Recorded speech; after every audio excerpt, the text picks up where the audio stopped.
Hamashiach Yahushua. For as many of you as have been baptized into Hamashiach have put on Hamashiach. There is neither Jew nor Greek, there is neither bond nor free, there is neither male nor female, for ye are all one in Hamashiach Yahushua. And if ye be Hamashiach, then are ye Abraham's seed and heirs according to the promise.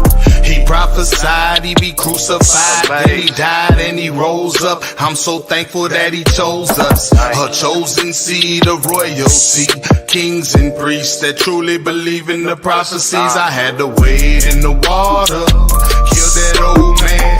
Now he's floating up the creek, now I'm floating through the streets, trying to see who I can reach. Out the sick and the weak, or the blind that can't see. From the sons and the daughters, to invite them to the feast. Come on in and sup with me while we focus on the King. Come in, have a seat. The wedding ceremony's about to begin. We ain't brewing just for show, got them garments on, and we in our patience, so you know it's a mind thing. Inwardly we focused on the King, so outwardly he counted us as a seed of who? Abraham, we the seeds of Abraham. Who? Abraham, we the seeds of Abraham. Okay. The seeds of Abraham, we the seeds of Abraham. Righteous mind state exceeding the Pharisees. Righteous mind state exceeding the Pharisees. You focused on carnal law, I'm looking toward spiritual things. A tabernacle made by Yah, not defined by mortal men. My heart focused on the substance, evidence of things unseen. Faith-based, you focused on works, he got a gate fake. Works alone won't justify you, you must believe in Messiah. Facts, dropping the knowledge to break the backs of the heathen. Some have forsook it, spiritual treason on the rise. Content for the faith, receive the prize. Yeah, Jude 1, it's gonna be a struggle. They telling lies on the father and son, but love, we under the gun. Don't give up, just steadfast, you'll be counted as one. We ain't brewing just for show, got them garments on, and we in our patience, so you know it's a mind thing. Inwardly we focused on the King, so outwardly he counted us as a seed of who? Abraham, we the seeds of Abraham. Who? Abraham, we the seeds of Abraham. Okay. The seeds of Abraham, we the seeds of Abraham. Righteous mind state exceeding the Pharisees. Hey, we elected and chosen, you can tell by the root. And in the spirit I'm bold, and you can tell I'm a brew. Ain't gotta show my kindred, but I'ma rock them fringes. Ain't about what's on the outer cup, it's all about what's in it. We full of living water, we see the world just how it is, don't need no 3D goggles. We in this cause we believe, and by his truth we are free. It's all written in this book, get a reward for your deeds, so where your mind at? Every day it's Matthew 6 and 33. On the inner performing spiritual surgery, look. If you exceed, you will do the worst. Faithfully move it, y'all command it, and always put them first. Now you know. We ain't brewing just for show, got them garments on, and we in our patience, so you know it's a mind thing. Inwardly we focused on the King, so outwardly he counted us as a seed. Abraham, we the seeds of Abraham. Abraham, we the seeds of Abraham. The seeds of Abraham, we the seeds of Abraham. Righteous mind state exceeding the Pharisees.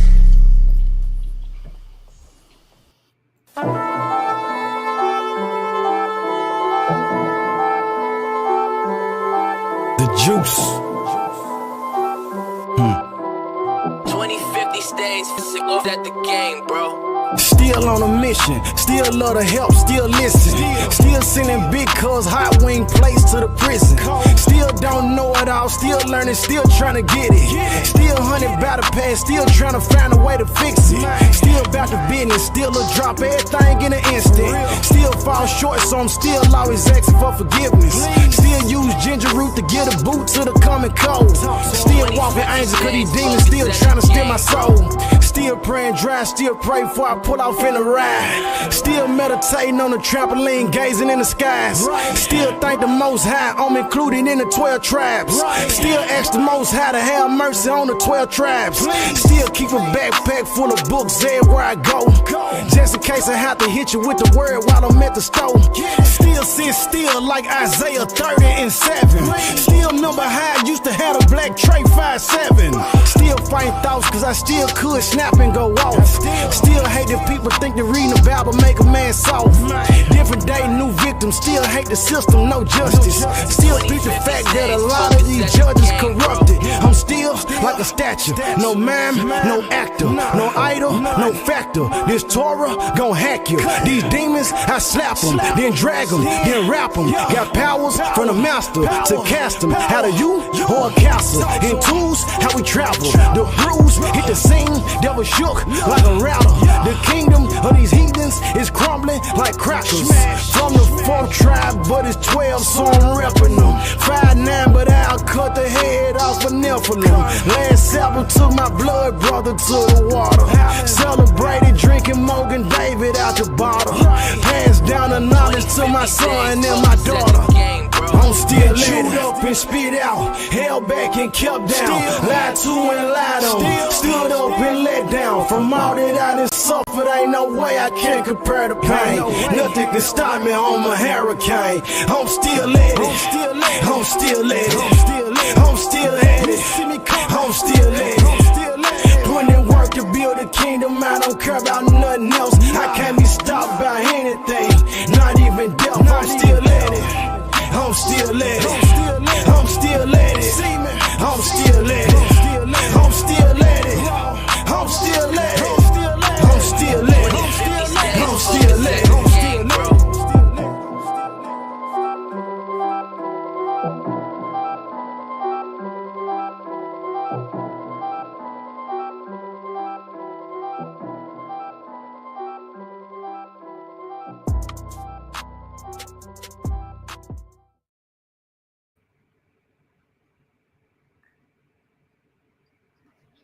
All praise, honor, and great glory is unto our Elohim, the Elohim of Abraham, and the Elohim of Isaac, and the Elohim of Jacob, Yeshua HaMashiach. I'm coming back to set the record straight for Israel. And because of Israel, and yes, even between Israel. And we still at it. We still at it. We ain't gonna quit until we take the wind out of our lungs. Yes, sir. As they always used to say, till the casket drop. We in it to win it to the end, my friend. All praise to the Most High. To salute to our brothers and sisters of the faith tonight. We got the young lion, aka Oct's in the building. We got our beloved brother, Brother Isaiah. I turn it over to the brother. Shabbat Shalom, family. I'm your brother Oct, aka the young lion. I got my brother with me tonight.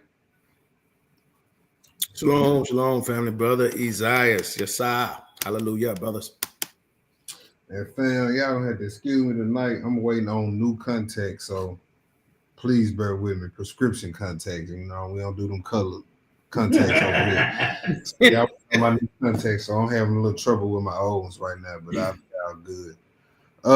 But y'all see the title of tonight's lesson. Well, first of all, shalom to all in the chat. Shabbat shalom. It's good to be back. You know what I'm saying? Y'all see the title of tonight's class. We back, you know what I'm saying? Back to the basics, the tale of two kingdoms. And I know y'all thinking, where we going with this? Well, I'm about to tell you where we're going with this. We are about to set the groundwork for who are the Gentiles.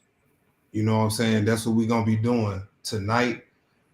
Next week, Purim, ain't it? Mm-hmm. Okay, so we going to start tonight.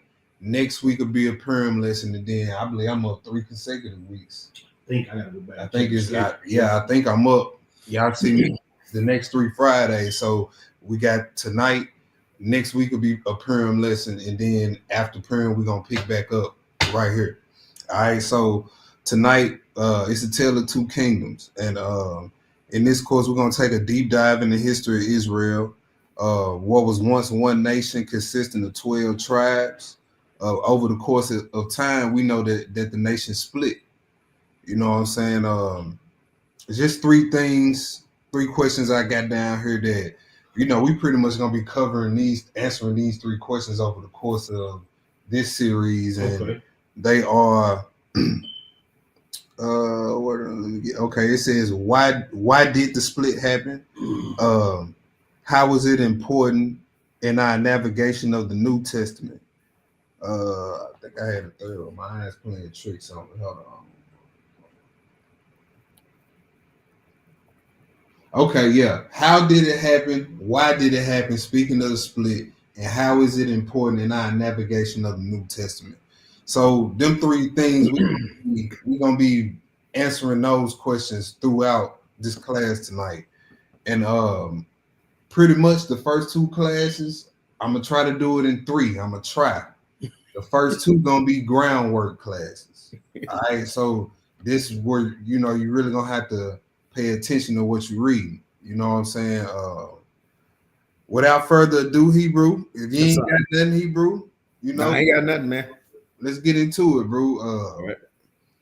Let's get into it. The first spot, Hebrew, gonna be Genesis 35 and verse 9. Genesis 35 and verse 9. Let me get it up on the screen for the people, because I feel like it's important to go back over this, because a lot of people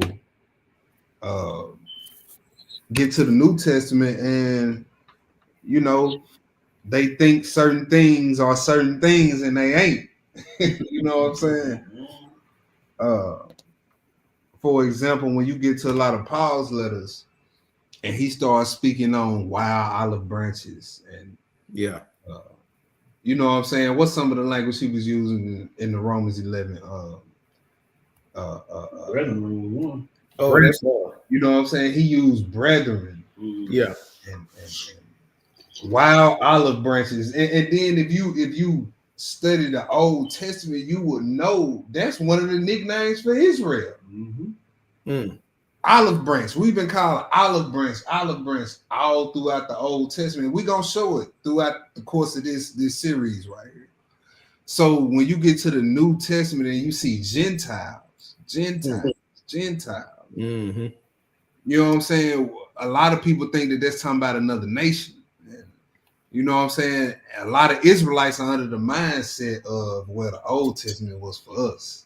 The New Testament, you know what I'm saying? You bring everybody in a sense, you're not wrong. You know what I'm saying? But in between, it's a whole lot of nuance that you're missing, right? And that has its place. You know what I'm saying? The other nations coming in and clinging on to us, that has its place, but everything must be put in its proper perspective, right? To get the proper understanding. Yes, sir. Right, Hebrew. I was having a brain fart, Eliyahu. Exactly what I was trying to reach for in my mind. Grafted in, right? Yeah. Appreciate that, Hebrew. Grafted in. That's what I was looking for in my mind. And, you know, we bring up the point all the time. We bring up grafting. You can't graft two things that are not alike. That's right. Right? If you know anything about grafting, like you can't graft an orange tree and an apple tree together. You know, lemon tree or something. Right. So in terms of us Israelites and our counterparts, which are the other nations, what does this say to you? You know what I'm saying? You know, I as a listener, as a reader of the word, what does that say to you? That physically I can't graft an orange tree and an apple tree together. Right. What it says to me when I first, you know, was coming around to this understanding was I need to re-examine, you know, what I know of grafted in to be. You know what I'm saying? That's what we gonna be doing, but that's later on. That's probably in the third part. It's probably in the third part. My friend Tubi said, but what about spiritual Israel? We're gonna touch on that a little bit tonight, actually, Hebrew. We're gonna touch on that a little bit tonight. And one of the things we gonna hit on, we gonna spend a little time on tonight too, is I brought it up. I believe the last time I talked was in December. Y'all probably don't remember me saying this. But you are what you act like spiritually in the eyes of God. Right? If you are born an Israelite, but you don't live like one, you are something. You are something spiritually in the eyes of the Most High. Yes, sir. Right? And spiritual Israel, we're gonna get into it. We gonna get into it. Without further ado, Hebrew, let's go. Let's go ahead and get into it. Yes, sir. My bro, D-Ro said, what about the Gentile? Well, Hebrew, we finna, bro, we starting out. We finna hit them across the head with some starting out, Hebrew. First script, right here, Hebrew. Genesis 35. And bro, let's do Genesis 35. Let's do 9 through 11. We gonna run through some history, and then we're gonna go through the you are what you act like spiritually in the eyes of the Most High, and get a good grasp on what I mean by that. And that's gonna help us out a lot. Once we understand that concept and that's real, and that your brother T ain't just making something up to sound flashy, you're gonna be like, oh, it's I do need to re-examine, you know what I'm saying, this whole Gentile thing. Because if I'm an Israelite, and if I don't live like one, and I'm considered a Gentile in the eyes of the Most High, something to look at. You know what I'm saying? All right, so let's get into it, Hebrew. All right. Let me make sure. Nah, I know y'all can't see that. I ain't Let me blow that up. All right, now, yeah, I can see that. If I can see it, I know y'all can see it. I'm working with bad eyes. All right, Hebrew, Genesis 35 and verse 9 through 11. Okay, so verse 9. Right. And Elohim appeared unto Jacob again when he came out of Padanaram and blessed him. And Elohim said unto him, thy name is Jacob. Thy name shall not be called any more Jacob, but Israel shall be thy name. And he called his name Israel. And Elohim said unto him, I am Elohim Almighty. Be fruitful and multiply. A nation and a company of nations shall be of thee. Now, hold on. Nation. Hold on, Hebrew. How you get the Strongs up here? They didn't switched it around. Was it the new laptop? No, it ain't the new laptop. What you trying to get the Strongs? Yeah, how you with the Strongs? Sit up there. Yeah, because we need to look some words up. You on the blue letter? Oh, there you go. Okay, boom. Okay, they done got a little fancy with it, man. Look, y'all can be switching stuff around. I'm getting to that age where you can't be doing too much switching around. Everything need to be where it was the last time. Leave it alone. I'll get to that age. All right, so read that verse 11 over, Hebrew. Read that verse 11 over. Definitely read that over. Okay, so verse 11, family. And Elohim said unto him, I am Elohim Almighty. Be fruitful and multiply. A nation and a company of nations shall be of thee. You see that? Do y'all see that now? Who is he talking to, a Gentile when he said this? No. Because it would be already understood if he was. Yeah. You already a Gentile, right? Let's see what this word means, nations. See what the word means too. We said, nah, it's because you zoomed. You know what? See, I'm getting to that age. Look, you do stuff and mess stuff up, then blame it on other people. Around, and I just got to zoom out. That's all I had to do.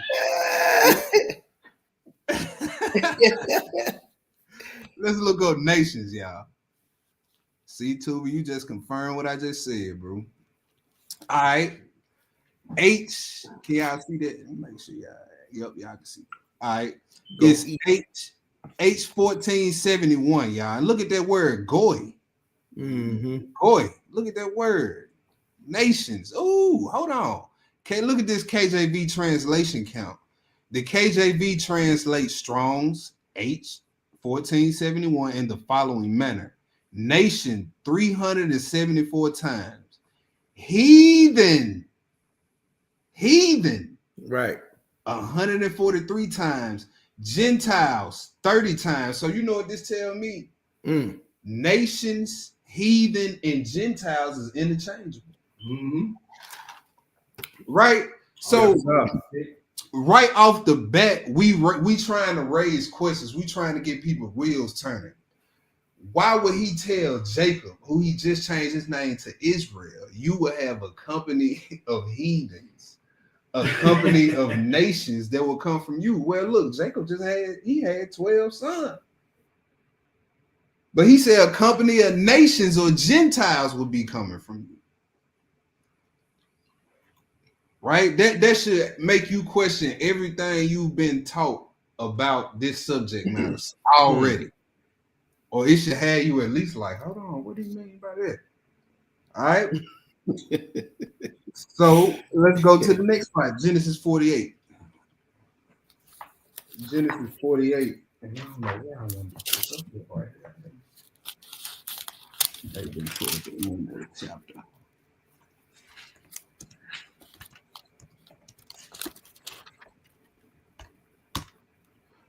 Give me 1 second, y'all. I didn't write the verses.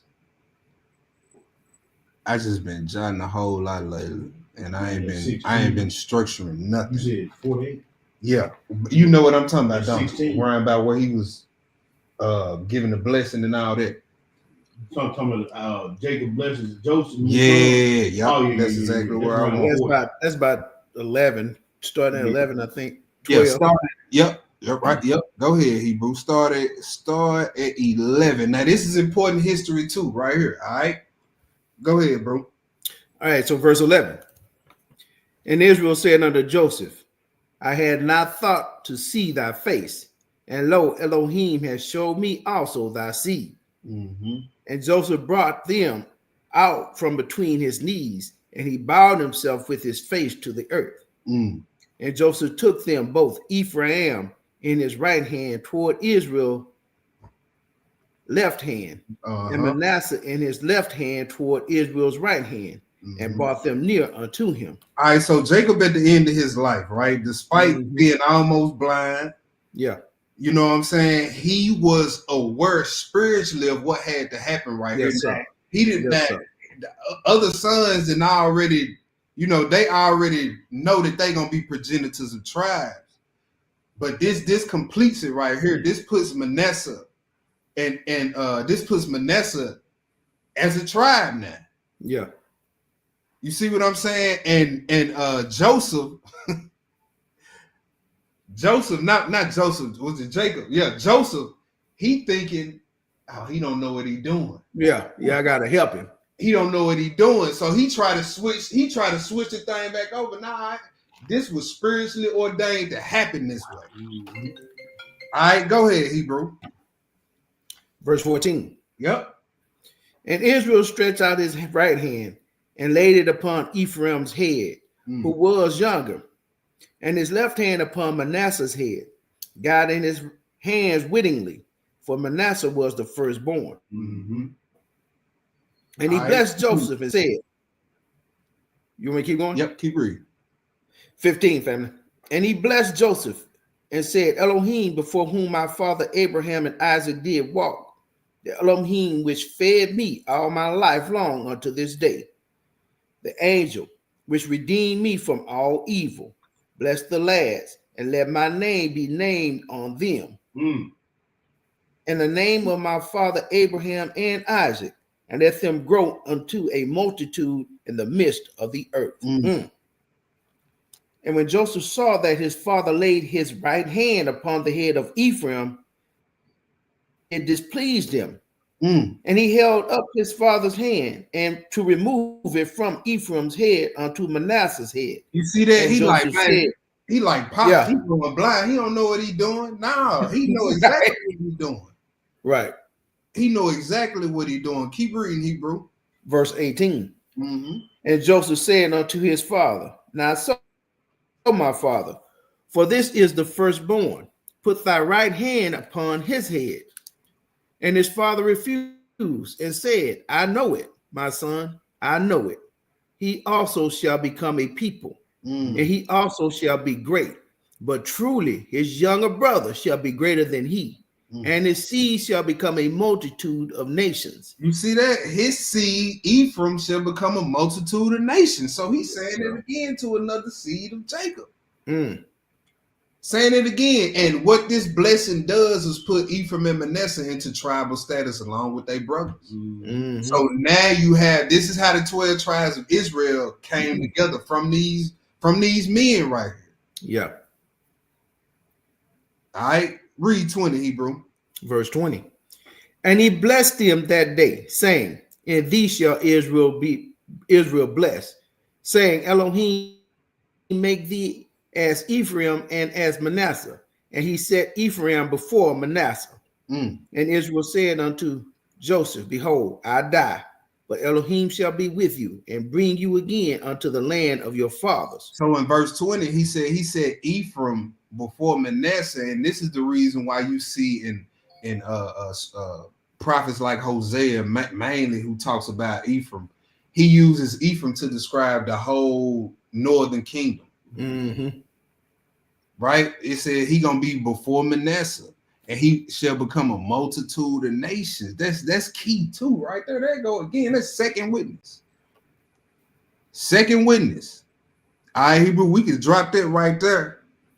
And now let's get into you are what you act like. Let's get into a little bit of that. Let's go to Matthew 3, Hebrew. All right. Matthew 3, 1 through 10.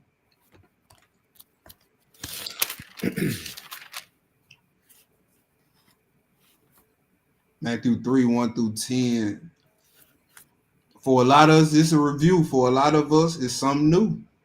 You know what I'm saying? Right off the bat, you should already have questions. Your wheels should already be turning.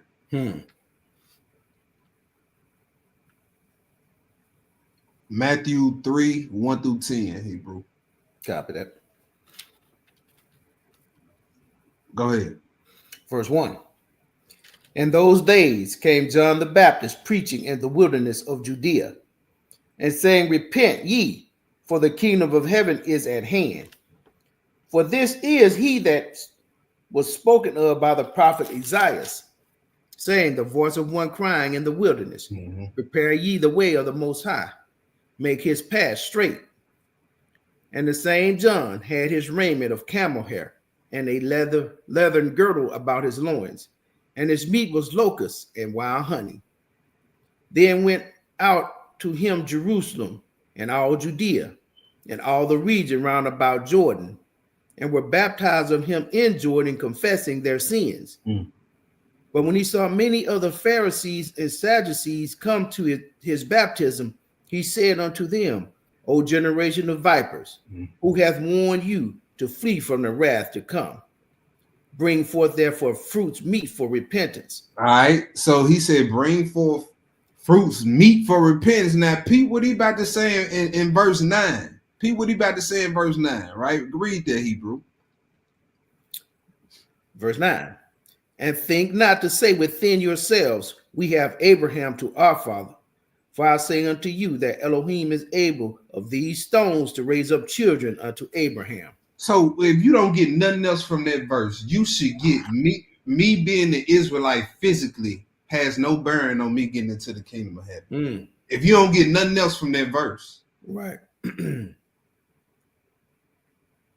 If you don't get nothing else from that, that's what you should get from that.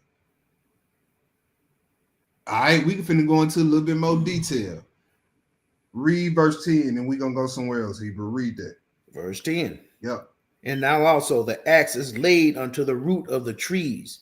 Therefore every tree which bringeth forth good fruit is hewn down and cast into the fire. And he was speaking to straight Israelites when he said that. Right? Yes, sir. You see that? He said, so don't lean on your lineage being tied to Abraham physically. That ain't gonna help you. That ain't gonna save you. All right, let's go to the next part. Romans 2. Romans 2. My bro brought up spiritual Israel early. Romans 2, 17 through 29.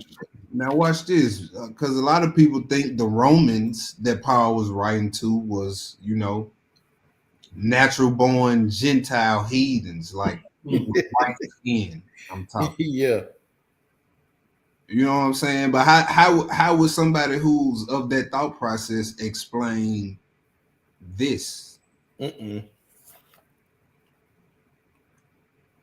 All right, Romans 2, Mm-hmm. 17 through 29, Hebrew. Watch this. Verse 17. Behold, thou art called a Jew. So Paul telling you who he talking to right there. Mm-hmm. He said, "You are called a Jew." Mm-hmm. You know what I'm saying? Go ahead. And rested in the law. All right, And that's makest thy another boast of Elohim. That's another clue. Right. A big clue. Who rests in the law? Yes, Israelite, sir. right? All right, go ahead, Hebrew. So Verse 18. Paul's talking. He's actually addressing this portion of the letter of Romans. He's addressing the Pharisees, that portion of the Jews, actually, the Pharisees, the leadership that was back in Jerusalem, right? Go ahead, bro. Verse 18. Yeah. And knowest his will, and improvest these things that are more excellent, being instructed out of the law, and are confident that thou thyself art a guide of the blind, a light of them which are in darkness, an instructor of the foolish, a teacher of babes, which has the form of knowledge and of the truth in the law. Thou therefore, which teachest another, teachest thou not thyself. Thou that preachest, excuse me, a man should not steal. Dost thou steal? Right. How else can we determine that he's writing to the leadership, the Pharisees and Sadducees back in Jerusalem? Because then Messiah called them hypocrites. Yeah. Not only that, he just quoted the law. Yep, he just quoted the law. Messiah called them hypocrites. Then hear Paul saying the same thing. He would know because he used to be one of them. That's right. Right, Right in the coos. Yeah. Yep. Go ahead, bro. Verse 22. Thou that sayest a man should not commit adultery, dost thou commit adultery? Thou that abhorrest idols, dost thou commit sacrilege? Right. He said, so you abhor idols, but you steal the gold that they put on the idols off of them. Yeah. You know what I'm saying? Go ahead. 23. Thou that makest thy boast of the law, through breaking the law, dishonorest thou Elohim. For the name of Elohim is blasphemed among the Gentiles through you, as it is written. Right. So the whole message of this portion of what we're reading in chapter 2, a little bit it was touching on the circumcision, right? So he's writing to Israelites. So he not talking about spiritual Israel. He not talking about people outside of physical Israel. No, he couldn't be. He was talking to them about the law. Exactly. So spiritual Israel can't be someone that's not a physical Israelite. Spiritual Israel are the Israelites that believe in Christ, that have the faith in Christ. That's spiritual Israel. All right. So along with not only the faith in Christ, that keep all the spiritual aspects of the law. That's spiritual Israel. Because you got Israelites out here that believe circumcision is just physical. Yeah. You can't be spiritual Israel because the spiritual circumcision represents putting away of the flesh and desires of the heart. Yes, sir. You're not spiritual Israel. I keep the law, but I don't believe in Christ. You're not spiritual Israel. I preach the law, but I don't keep it. You're not spiritual Israel. All right, go ahead, Hebrew. Verse 25. For circumcision verily profited, if thou keep the law. Right. So the Pharisees, the hypocritical Jews, the hypocritical Israelites, they were teaching law, or they matter of fact, to be even more precise, we talking about circumcision. They would champion the physical circumcision, but didn't believe in the spiritual circumcision. So just because they thought they was physically circumcised, they thought all they law breaking was excused. Mm-hmm. That's not how it works. You not spiritual. You not the true Israel. Right? So if you leaning on physical lineage of Abraham, physical circumcision, being dipped in the water, that's one. Yeah. You know what I'm saying? They were just getting wet. That's it. That's it, T. All right. Read that, Hebrew. Go ahead. Verse 25 again. I'm starting at the top. For circumcision verily profited, if thou keep the law. But if thou be a breaker of the law, thy circumcision is made uncircumcision. Peep how these concepts work. Circumcision can be made uncircumcision. Israelite, in the sense, can be made heathen. Yeah. Hey, we gonna keep. Concept. Go ahead, keep reading, Hebrew. 26. Yeah. Therefore, if the uncircumcision keep the righteousness of the law, shall not his uncircumcision be counted for circumcision? Now, hey, that's another term. That's another term that can describe a natural born Israelite, uncircumcision. We gonna read in part 2 how people, Israelites of the southern kingdom, made themselves what? Uncircumcised. Uncircumcised. So all these terms that we previously thought was designed for people of other nations, like Gentile, like heathen, like uncircumcision. Yeah. All we gonna find out, and we are finding out now, that these terms can be applied to natural born Israelites. We just got to figure out more context to make it make sense. That's all we got to do. All right, let's keep reading. Go ahead, Hebrew. Verse 27. And shall not uncircumcision, which is by nature, if it fulfill the law, judge thee, who by the letter and circumcision does transgress the law? For he is not a Jew, which is one outwardly. Neither is that circumcision which is outward in the flesh. So he is not a Jew, which is one outwardly. Why? Because he don't act like it. That's he right. Don't live like it. He not really circumcised, although he is. Why? Because he don't follow after the true circumcision. That's right. Go ahead, bro. 29. But he is a Jew, which is one inwardly, and circumcision is that of the heart, in the spirit and not in the letter, whose praise is not of men, but of Elohim. All right, that's second witness. You are what you act like in the eyes, spiritually, in the eyes of the Most High. Another witness. Romans 9.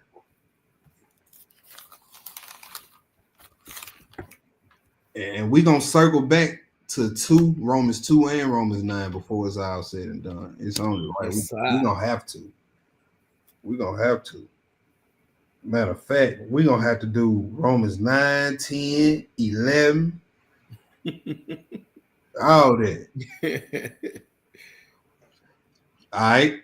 Romans 9, Hebrew 1 through 13. Go ahead. Verse 1, family. I say the truth in Hamashiach. I lie not. My conscience also bear me witness of the Ruach HaKodesh, that I have great heaviness and continual sorrow in my heart. For I could wish that myself were accursed from Hamashiach for my brethren, my kinsmen according to the flesh, who are Israelites. Who are Israelites. And see, look, I look with Paul, he's very different. All right, he because bro, he'll say Jews and to say Israelites, but he talking about a specific group, right? Like right here, he's talking about a specific group, and he talking about his old brotherhood again. Those Pharisees, Sadducees, and all the leadership back at Jerusalem. He said, I wish I was accursed for my brethren, my kinsmen according to the flesh. Go ahead, bro. Who are Israelites, to whom pertaineth the adoption and the glory and the covenants and the giving of the law and the service of Elohim and the promises. Right. who are the fathers, and of whom are concerning the flesh Hamashiach came, who is over all. Elohim blessed forever. Amen. Go ahead. Not as though the word of Elohim had taken none effect, for they are not all Israel which are of Israel. No, what? He told you that in chapter 2, though. Yep. Yeah. He said he is not a Jew who is one outwardly. Right. Right? Go ahead. Verse 7. Neither because they are the seed of Abraham are they all children, Ooh. but in Isaac shall thy seed be called. You see that? He said, just because you Abraham don't mean you a child either. Right. Go ahead. Verse 8.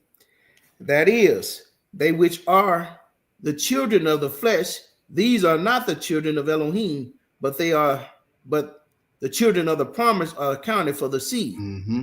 For this is the word of promise. At this time will I come, and Sarah shall have a son. And not only this, but when Rebekah also had conceived by one, even by our father Isaac.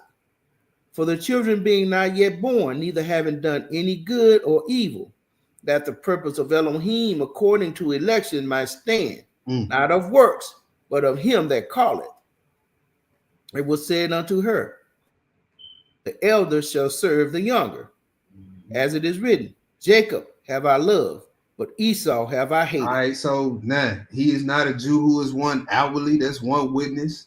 Then John telling the Pharisees, hey, say not to yourselves, we have Abraham of our father. He said Christ is able to raise up seeds of Abraham from these stones. That's right.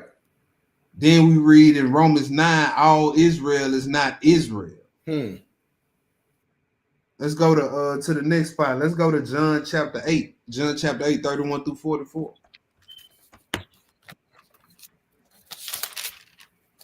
Let's get it out the Messiah mouth.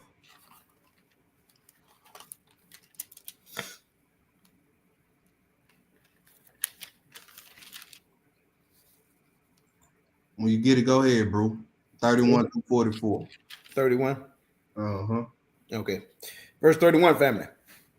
Then said Yeshua to those Jews which believed on him, if ye continue in my word, then are ye my disciples indeed. And ye shall know the truth, and the truth shall make you free. They answered him, we be Abraham's seed, and were never in bondage to any man. How sayest thou, ye shall be made free? Yeshua answered them, verily, verily, I say unto you, whosoever committed sin is the servant of sin. You see that? And the servant, he said, whosoever committed sin is the servant of sin. That's who you belong to at that point. Yeah. All right, go ahead. 35. And the servant abideth not in the house forever, but the Son abideth forever. If the Son therefore shall make you free, ye shall be free indeed. I know that ye are Abraham's seed, but ye seek to kill me, because my word hath no place in you. So he basically told him, I know you Abraham's seed, but it don't matter. Right. Because of your mindset. Yeah. So did Christ really see them as Abraham's seed spiritually speaking? No. Physically, he's acknowledging it though. Go ahead. Hey, and not to say when his disciples asked him why he speak to them in parables, he said, so hearing they go hear and see and they won't see. But in the end, basically, he was just telling them, man, listen, these people here, they going to the lake.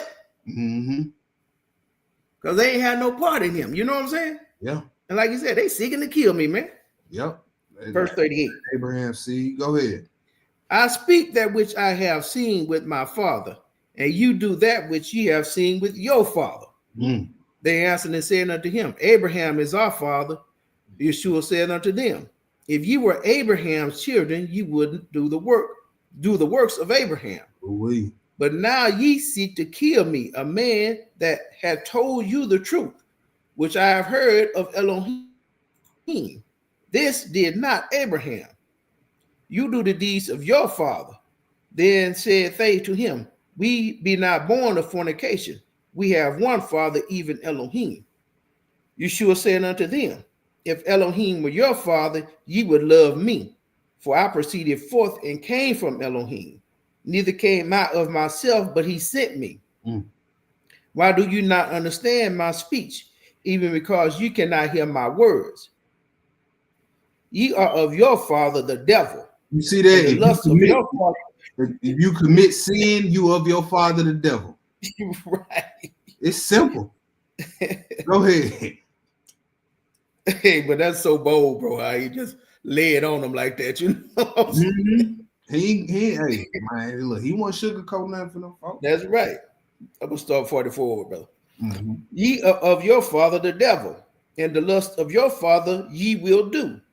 He was a murderer from the beginning, and abode not in the truth, because there is no truth in him. When he speaketh a lie, he speaketh of his own, for he is a liar and the father of it. All right, let's drop that Hebrew. Let's go to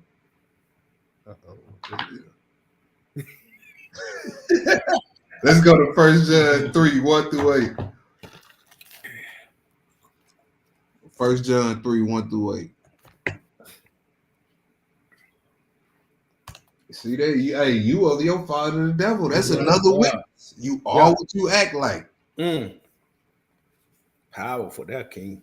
Hey, so if we get to reading in this scripture, he start calling a whole group of Israelites, Gentiles, and heathens, and uncircumcision. Don't be shocked.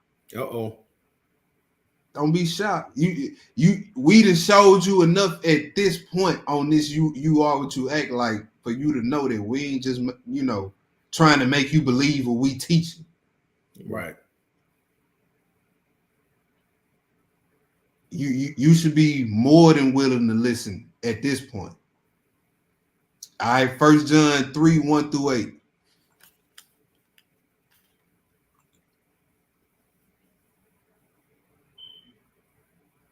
Go ahead, Hebrew. So verse 1. Behold, what manner of love the Father had bestowed upon us, that we should be called the sons of Elohim. Therefore the world knoweth us not, because it knew him not. Beloved, now are we the sons of Elohim, and it doth not yet appear what we shall be. But we know that when he shall appear, we shall be like him, for we shall see him as he is. And every man that hath this hope in him purifieth himself, even as he is pure. Whosoever committeth sin transgresseth also the law. For sin is the transgression of the law.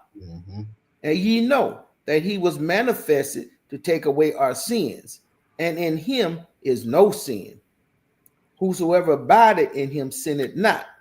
Whosoever sinneth hath not seen him, neither known him. Little children, let no man deceive you. He that doeth righteous is righteous, even as he is righteous. He that committed sin is of the devil. See that? So it says he that doeth righteousness is righteous. Yes, sir. Right? So don't walk around and be like, nah, I ain't righteous. Are you doing righteousness? I ain't righteous, man. Look, we know in what sense you talking about when you say you righteous. If you doing righteousness, you righteous. If you doing the work, yes, sir. Because you sure ain't gonna be scared to call somebody the devil when they doing sin. Yeah. So both ways. If we know you ain't saying you the Messiah, we know you ain't saying that. Right. You know what I'm saying? You know, I ain't righteous. If you doing righteousness, you are. It's the same description, right? First John 3, verse 7. All right, verse 8. You read that? You read verse 8, Hebrew? I started it. You want me to finish? Go ahead, bro. He that committed sin is of the devil, for the devil sinned from the beginning. For this purpose, the Son of Elohim was manifested that he might destroy the works of the devil. It said that. There it is again. He that committed sin is of the devil. And all this, we reading a lot of these concepts in this concept in the New Testament. Yes, sir. Let's go look at it in the Old. Okay.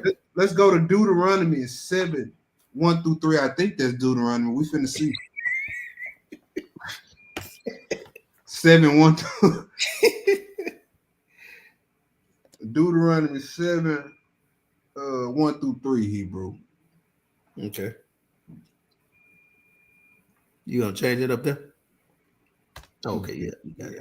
All right. Nah, this one is Hebrew. Okay. You gonna misread. I got my glasses on. Let's go to Ezekiel. I don't even know why that's there, actually. Let me cross that out. Let's go to Ezekiel 16. Ezekiel 16. Now, you know what? I do know why that's there. Let's go back to Deuteronomy 7, Hebrew. My bad. Okay. I knew I wasn't going crazy.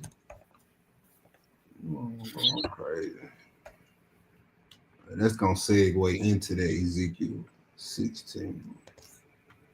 All right, Deuteronomy 7, y'all, 1 through 3. Deuteronomy 7, 1 through 3.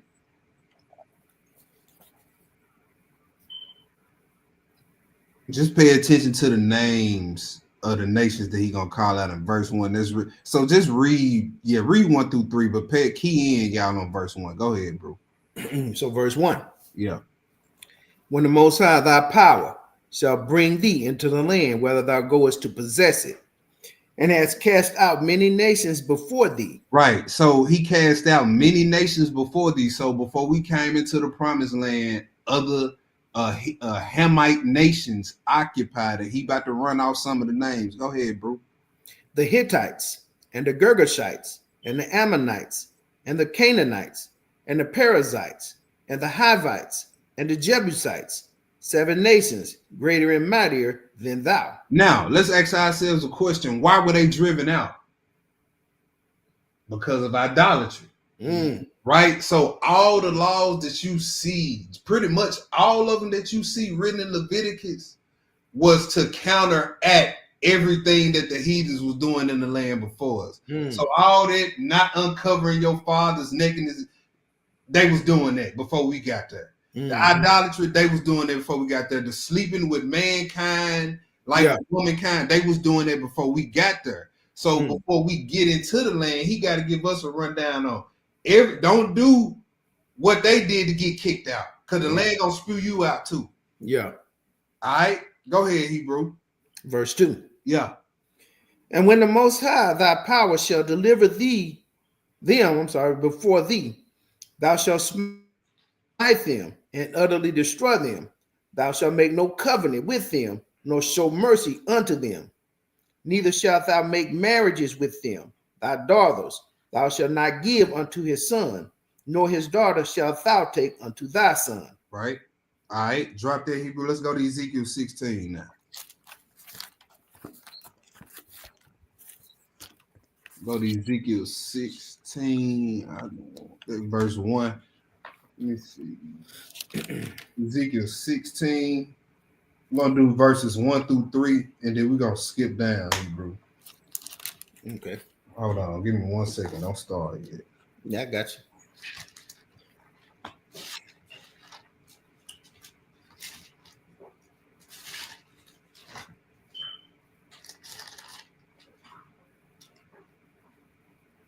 Okay. Ezekiel 16, 1 through 3. Yep. And then we're going to skip down to verse 45, Hebrew. Okay. Yep.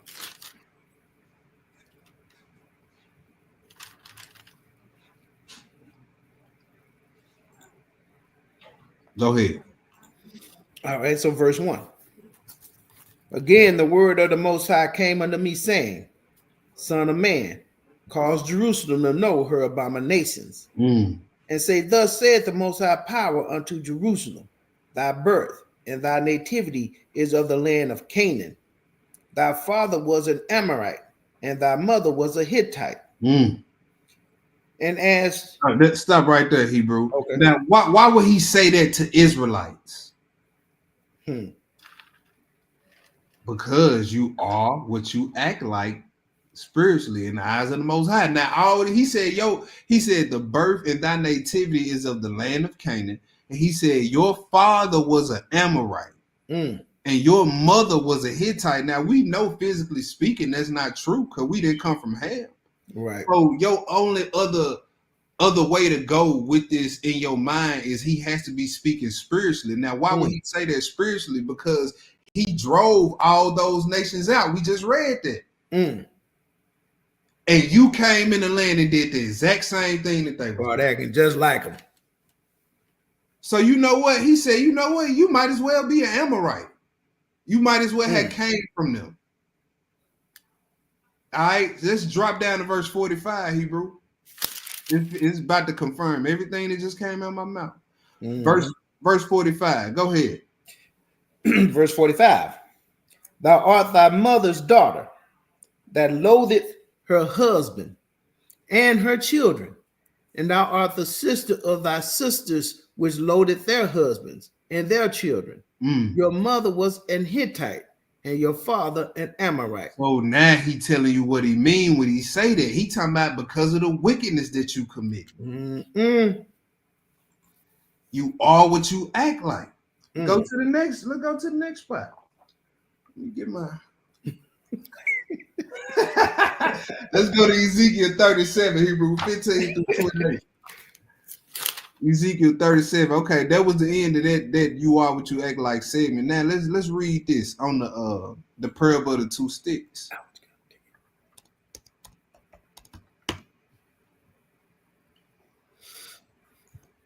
Is everybody understanding so far? If y'all don't understand nothing we read, let me know in the chat. Let me know in the chat. If y'all understand it, though, put some sevens or something up in there.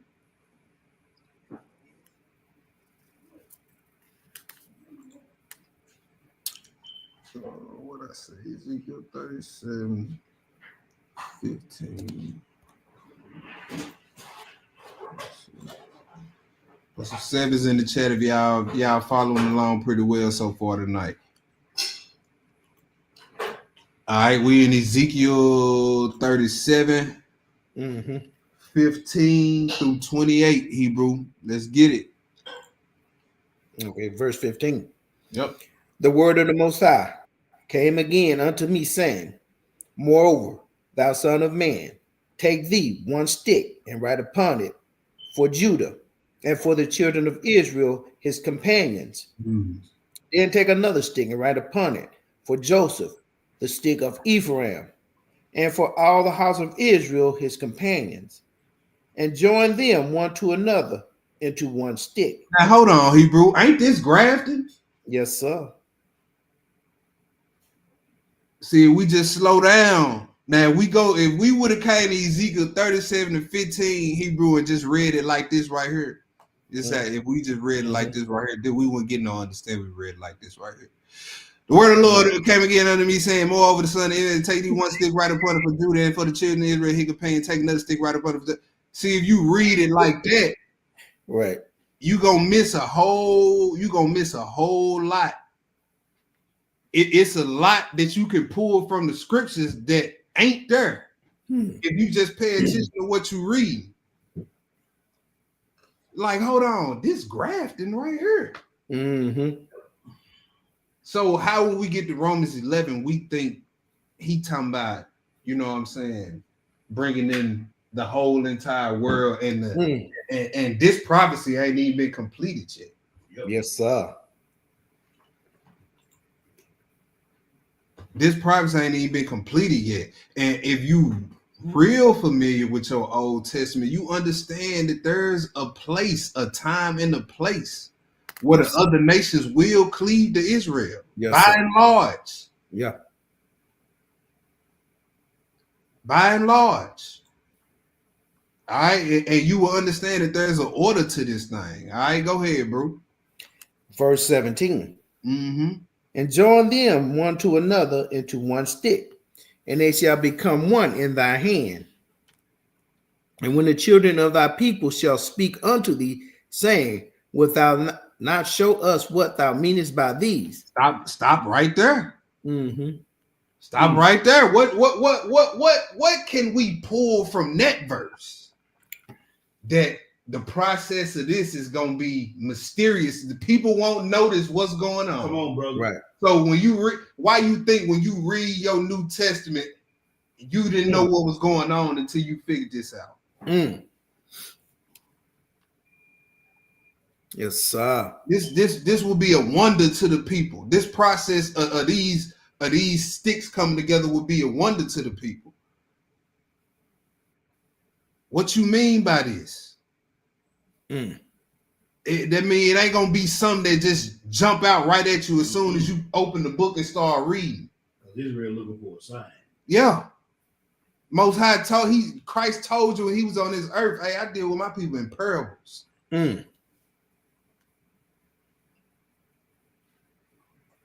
Go ahead, bro. I forgot where I was. I'm sorry, King. I'm sitting up here pondering it myself. You know what I'm saying? That's gonna be a hell of a day because the thing how divided the house is right now, that it's gonna be one house again. I mean, that's something to ponder, brother. Yeah. Verse 19. Yep. Say unto them, thus saith the Most High, Elohim, behold, I will take the stick of Joseph, which is in the hand of Ephraim, and the tribes of Israel, his fellows, and will put them with him, even with the stick of Judah, and make them one stick. This is decoding Romans 11. He telling you who the players are, who Paul was talking about in Romans 11. But hey, we speed read. You know what I'm saying? We read and don't retain. We read and don't retain and meditate. And then, like you said, they looking for the word grafted in the Old Testament. Right. He used the word join two sticks. He used that phrase. It's the same It's thing. the process of it. Right. But they looking for those words when they go to the New Testament. When they don't say graft in the Old Testament.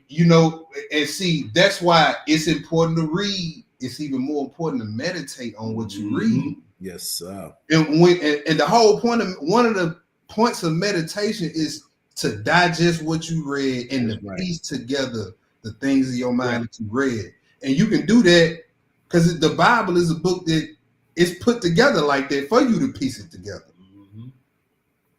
But if you just read, okay, I did my few hours of reading, and you just cut the TV and get to thinking about what you're watching on TV, it's just like you didn't read. You just fulfilling the obligation that you think you need to do. Right. You're not doing it trying to get understanding, trying to get exactly. You're doing an obligation thing type. Well, I served my time today, man, I'm done. Yeah. It's almost like when you operate like that, it's like when we used to be in school and you bust out some hot chips or something. And one of your classmates, let me get some, and you don't really want to give them none. You be like, her main dog. we get Lord, her main dog service. You're right. Her main dog. Not out of will and harm. Right. But back on topic, Ezekiel, he describing the process of grafting right here and letting you know who will all be involved in it. The tribes of Israel and his fellows, and the tribe of Judah and his fellows. All right, go ahead, Hebrew. Hebrew, we probably gonna read the whole book of Hosea before the night over with. Go ahead. Verse 20. I kid you not, no exaggeration neither, Hebrew. Go ahead. All praises. Verse 20. And the sticks whereon thou writest shall be in thy hand before their eyes. And say unto them, thus said the Most High Elohim, behold, I will take the children of Israel from among the heathen, whether they be gone, and will gather them on every side, and bring them into their own land. And I will make them one nation in the land upon the mountains of Israel. Hold on, I'm gonna make them one nation. You know, you hear Israel say, we one nation now. No, we ain't. No. One nation. No, we ain't. That's why I got broke. It says, then I will make them one nation. Go ahead, Hebrew. And one king shall be king to them all. Yes, sir. And they shall be no more two nations, neither shall they be divided into two kingdoms anymore at all. Neither shall they defile themselves anymore with their idols, nor with their detestable things, nor with any of their transgressions. But I will save them out of their own dwelling places, wherein they have sinned, and I will cleanse them. So shall they be my people, and I will be their power. So he said, and I will cleanse them, so shall they be my people, and I will be their God. Why? Now we know we his people. Why he got to reinforce that? Why he got to reinforce, and they will be my people? Well, Lord, ain't we your people now? Full of dross and sin, brother. All right. Keep reading the verse 28, Hebrew. Verse 28. Okay, verse 24. You know what? That's it. Let's drop let's go to the next spot, Hebrew. That's cool right there. Let's get into a little bit more history. Let's go to 1 Kings chapter 11. 1 Kings chapter 11.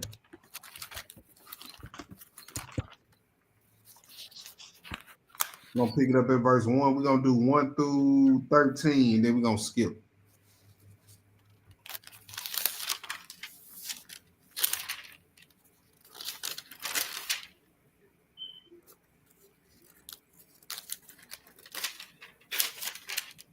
First Kings, what I say? 1 Kings 11, 1 through 13.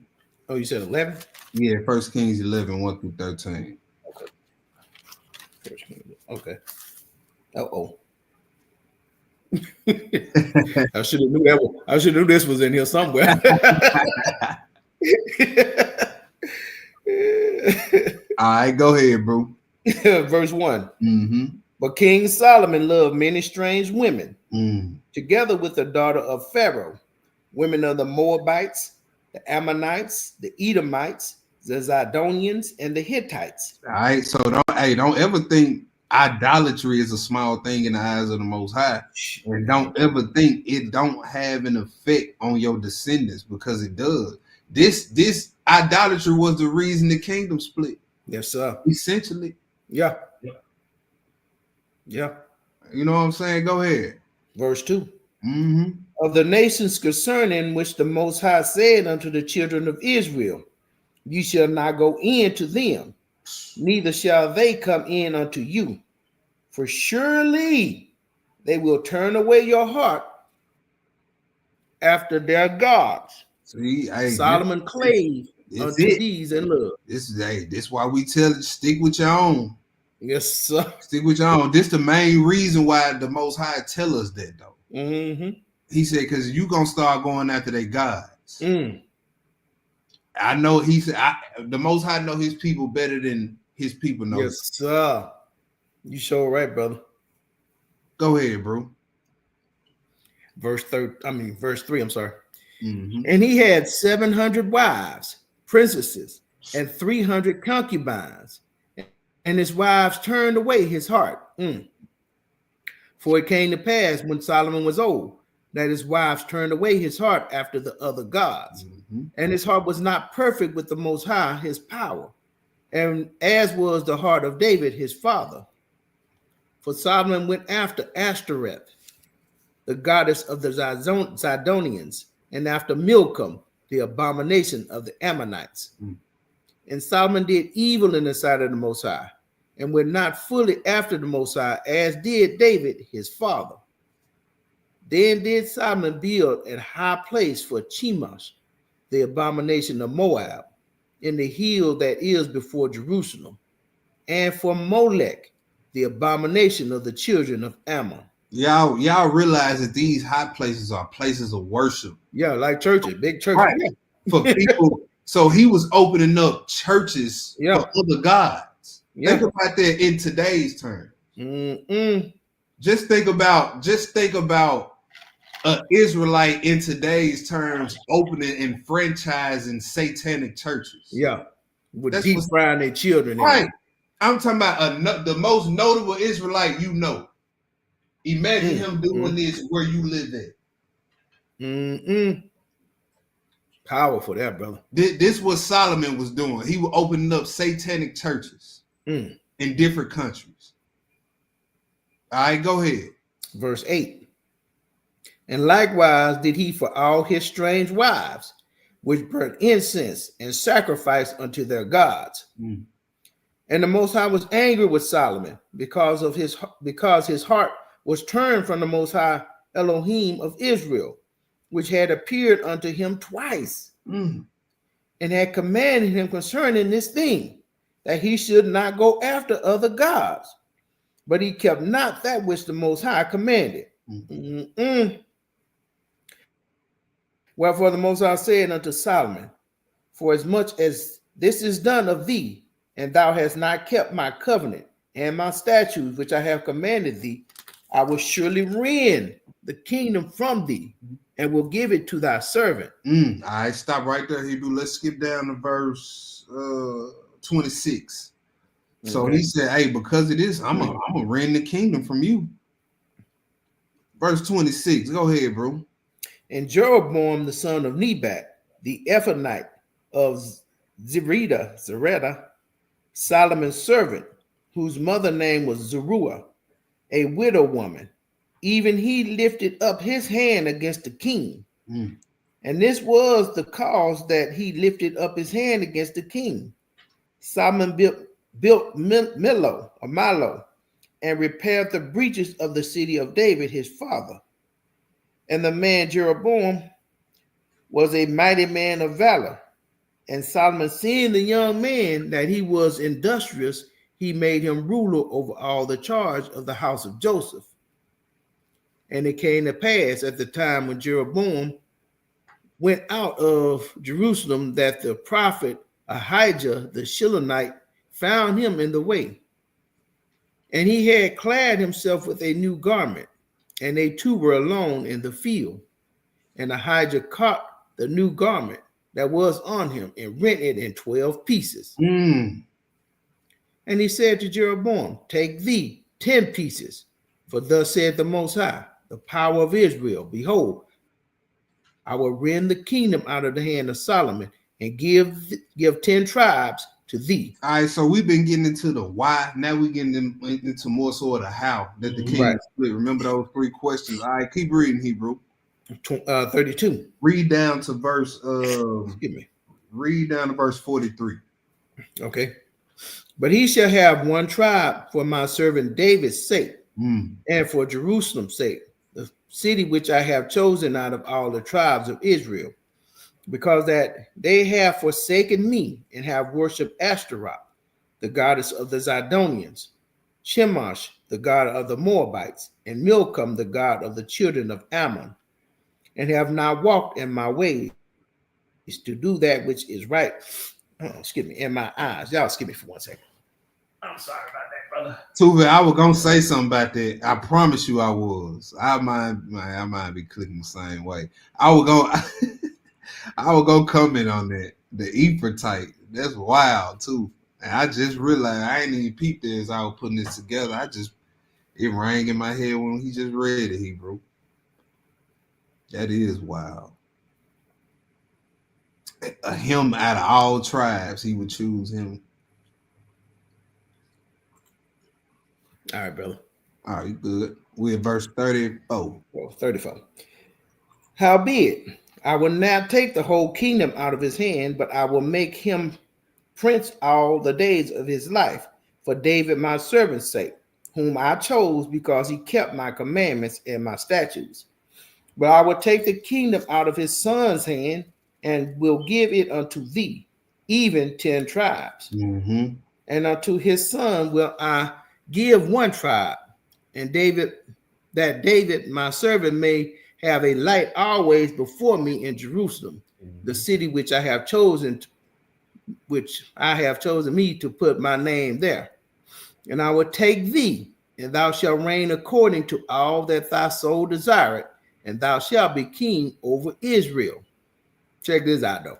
And it shall be, if thou wilt hearken unto all that I commanded thee, and will walk in my ways, and do that which is right in my sight, to keep my statutes and my commandments as David my servant did, that I will be with thee and build thee a sure house, as I built for David, and will give Israel unto thee.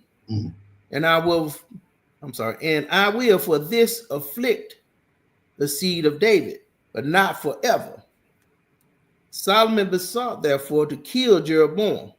And Jeroboam arose and fled into Egypt, for Shishak, king of Egypt, and was in Egypt until the death of Solomon. Man, Solomon even thought Solomon was so out at one point that he thought he was gonna stop prophecy. He turned us out.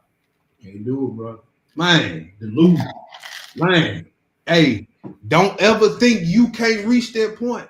That's a wise brother. Supposed to be the wisest man. So what? He fell all the way off. That's what I'm saying. I know ain't none of us down here got touching Solomon and wisdom. You know what I'm saying? Yeah. And if we can get to this point, don't ever think. Yeah. All right. Hey, the old folks used to say it, keep on living. I get it now. At 32, I understand that. I understand that. You keep on living and life just life. Life just happens. Life on life. Yeah. That'll never happen to me. Keep on living. I never be in that situation. Keep on living. Boy, hey, it's a lot of people that crow behind that. Yep. You looking at one. All of us probably. Shoot, I ain't gonna never do that. Now. Hey, listen. Yeah. All right. That was it on that, Hebrew. Okay. Let's go to the next spot. 1 Kings 12, 1 through 20. Okay.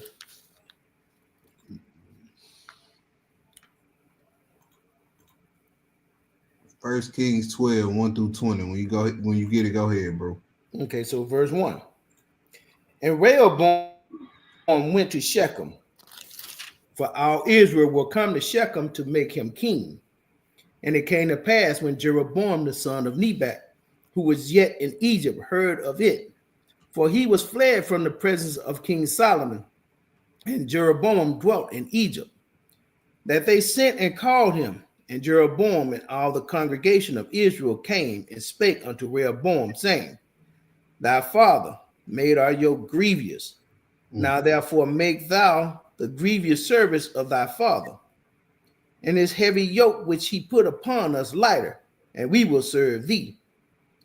And he said unto them, Depart yet for 3 days, then come again to me.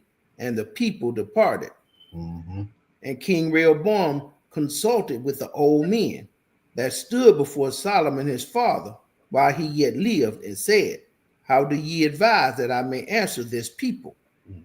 And they spake unto him, saying, If thou wilt be a servant unto this people this day, and will serve them, and answer them, and speak good words to them, then they will be thy servants forever. But he forsook the counsel of the old men, which they had given him, and consulted with the young men that were grown up with him, and which stood before him.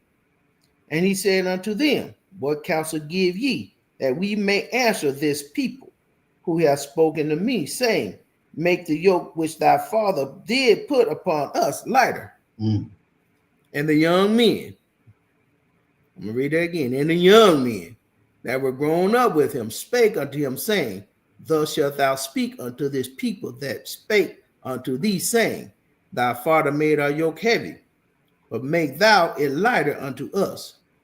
Thus shalt thou say unto them, My little finger shall be thicker than my father's loins. Crazy.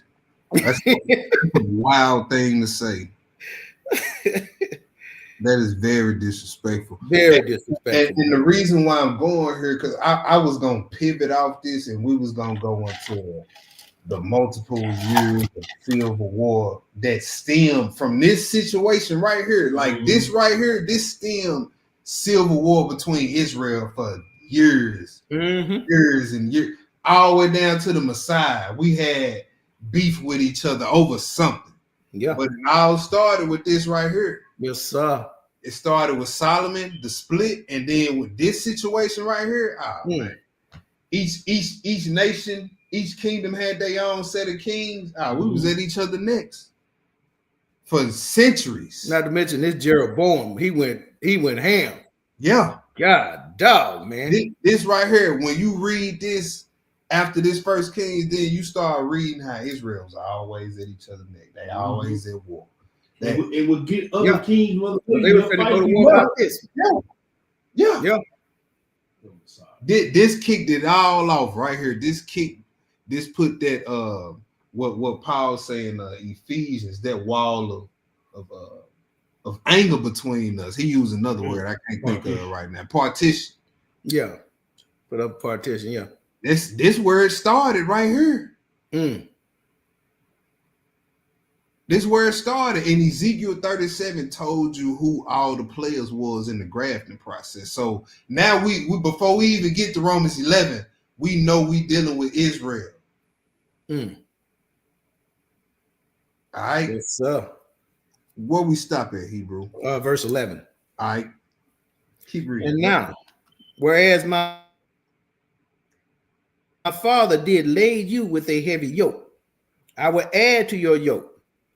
My father had chastised you with whips, but I will chastise you with scorpions. So Jeroboam and all the people came to Rehoboam the third day, and the king had appointed, saying, come to me again the third day.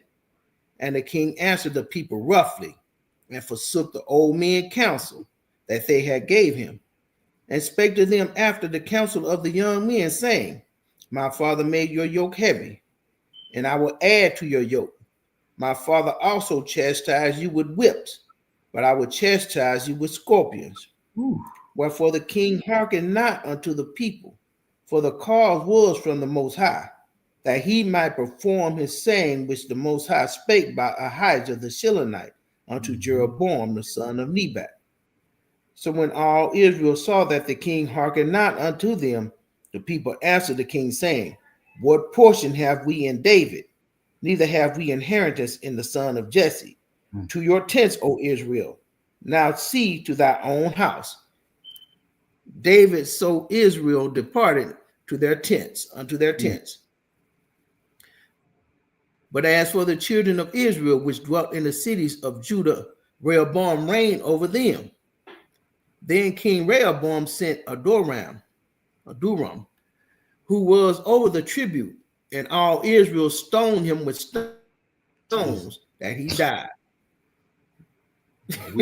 Don't kill the messenger, dude. Therefore, King Rehoboam made speed to get him up to his chariot to flee to Jerusalem. Hey, but look how hostile us being apart, being separated made the people though. They were killing the dude just coming to deliver a message. Yeah, that's what that wasn't supposed to happen. No, supposed to kill the messenger. That's what it is. You never supposed to kill the messenger. Israel treacherous. Look, you see the first joke to kill the messenger. Israel. You ain't supposed to kill the messenger. And we wanted that. Hey, you see how we do it though. They mad about what just happened. Yeah. And the first person they see, they can take it out on. But they just stone them. Everybody just start throwing bricks at them. Man, that's crazy. But we crazy, man. That is insane. They done made a doggone cliche off of us.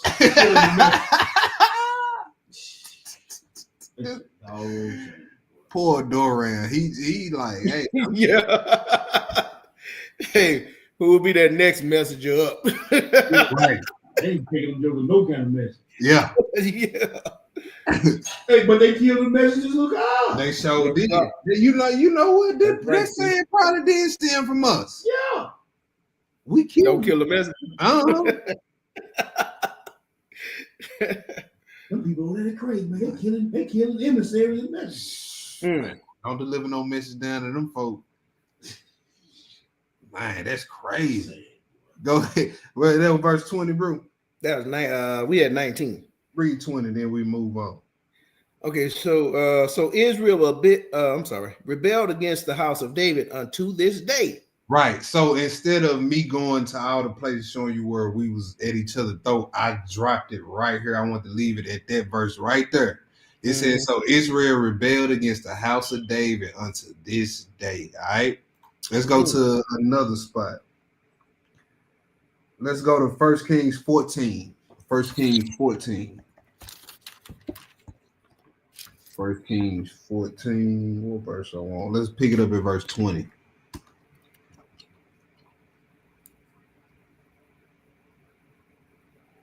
When you get it, go ahead. Okay, so verse 20. And the days which Jeroboam reigned were 22 years, and he slept with his father. And Nadab, his son, reigned in his stead. And Rehoboam, the son of Solomon, reigned in Judea. Rehoboam was 41 years old when he began to reign, and he reigned 17 years in Jerusalem, the city which the Most High did choose out of all the tribes of Israel to put his name there. And his mother's name was Naamah, and Ammonitis. And Judah did evil in the sight of the Most High, and they provoked him to jealousy with their sins, which they had committed above all that their fathers had done. For they also built them high places and images and groves on every high hill and under every green tree. And there were also Sodomites, oh my goodness, in the land. And they did according to all the abominations of the nations which the Most High cast out before the children of Israel. Hey, but look, it's scriptures in the Apocrypha tell you that, hey, where idolatry is, that's where every sin is. So wherever you see idol worship at, just know homosexuality ain't far behind. Any type of fornication ain't far behind where idolatry is. Because it come along with idolatry. The fornication part of it. Most of it started out as sex rituals. So you can't separate fornication from idolatry, really. All right, go ahead. Verse 25. Yeah. And it came to pass in the 5th year of King Rehoboam that Shishak, king of Egypt, came up against Jerusalem. And he took away the treasures of the house of the Most High and the treasures of the king's house. He even took away all the shields of gold which Solomon had made. And King Rehoboam made in their stead brazen shield and committed them unto the hands of the chiefs of the guard, which kept the door of the king's house. And it was so, when the king went into the house of the Most High, that the guard bare them and brought them back into the guard chamber. Now the rest of the acts of Rehoboam and all that he did, are they not written in the book of the Chronicles of the kings of Judah? Yep. Keep reading the verse 30. Okay. And there was war between Rehoboam and Jeroboam all their days. All right. So y'all see Israel was in it. The nation put each other neck all the days of Rehoboam and Jeroboam, right? So now let's hop into something else. Let's go to Psalms 58. Psalms 58.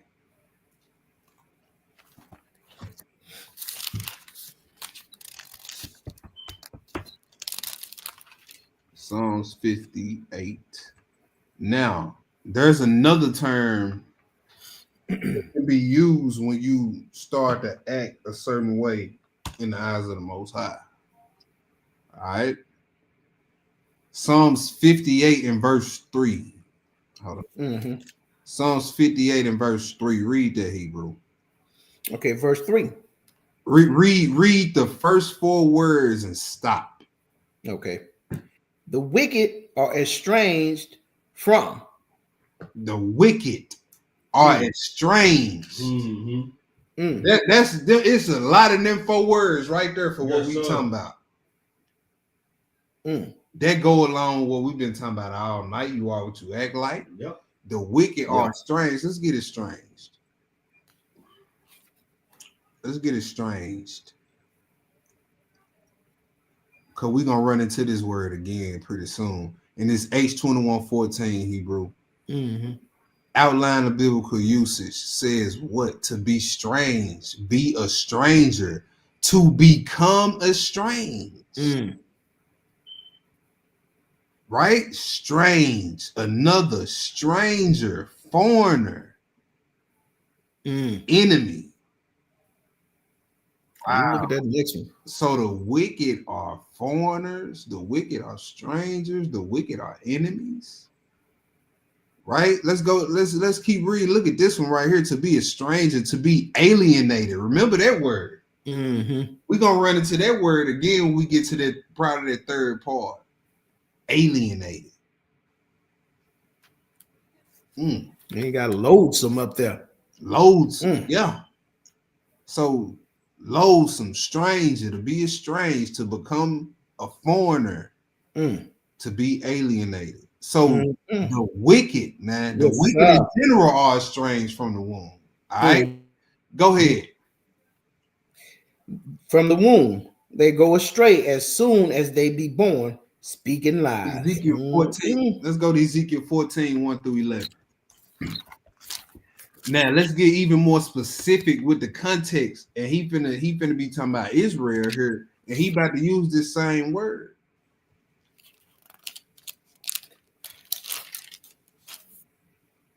So Psalms 58:3 tells us the wicked are enemies or foreigners from the womb. So your wickedness causes you to be estranged. Wickedness causes you to be estranged. That's a principle in the scriptures, a consistent principle that we've been reading all night. John 8, Romans 2, Romans 9, Matthew 3, Ezekiel 16. All right. Ezekiel 14, 1 through 11. Verse 1.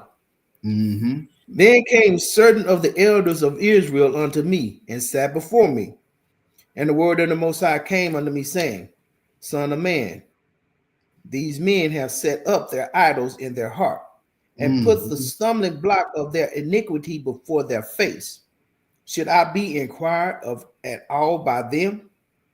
Therefore speak unto them, and say unto them, Thus says the Most High Elohim, every man of the house of Israel that setteth up his idols in his heart, and putteth the stumbling block of his iniquity before his face, and cometh to the prophet, I, the Most High, will answer him that cometh according to the multitude of his idols. All right, so now, hey, this even proves our point even more about your physical lineage not meaning anything, because if it did, he wouldn't even be writing to them about their idol worship. Just let them do what they do. They good. They come from Abraham. Yeah. But he letting them know when something spiritually is off, you off. Yeah. You off. He said they didn't set it up in their mind. So he going to the idolatry spiritually. That's what he addressed. It's always been that with the Yahweh. He going straight to the matters of the heart. He like the idols that they done set up in their mind. Yeah. Even when the physical idol ain't in front of their face, they thinking about it. Yeah. Go ahead, bro.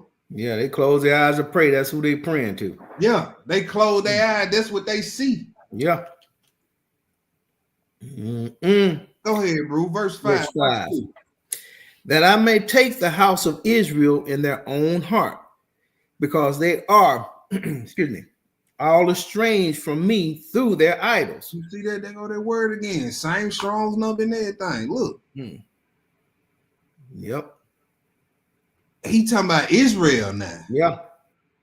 Psalms 58 was just talking about the wicked in general. Now it's getting specific. He talking about Israelite.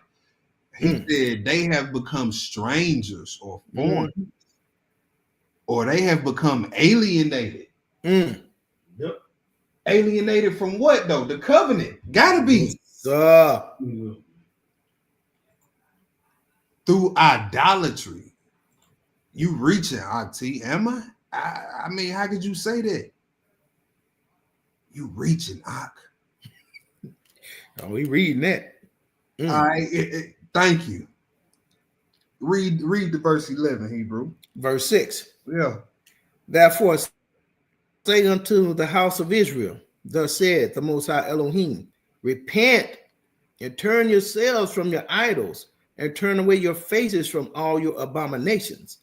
For every one of the house of Israel or of the stranger that sojourned in Israel, which separated himself from me and set it up his idols in his heart and put the stumbling block of his iniquity before his face, and cometh to a prophet to inquire of him concerning me, I, the Most High, will answer him by myself. And I will set my face against that man, and I will make him a sign and a proverb, and I will cut him off from the midst of my people, and ye shall know that I am the Most High. And if the prophet be deceived when he hath spoken a thing, I, the Most High, have deceived that prophet, and I will stretch out my hand upon him, and I will destroy him from the midst of my people Israel. And they shall bear the punishment of their iniquity. The punishment of the prophet shall be even as the punishment of him that seeketh unto him. I'm going to cut both of y'all. That the house of Israel may go no more astray from me. That's right. Neither be polluted anymore with all their transgressions, but they may be my people, and I may be their Elohim. He's reinforcing that again. Man, you know why he got to reinforce that? Because your idol worship estranges you from him. When you put all that away, now you his people, and he's your God. That's what he said. Repent. That's how the thing work. Yeah. That's how it worked. Go to the next spot. Testament of Dan. You think I'm reaching? Testament of Dan finna knock your socks off. If you think I'm reaching, I ain't got no page number by it, so Hebrew, you gonna give me time to find it real quick.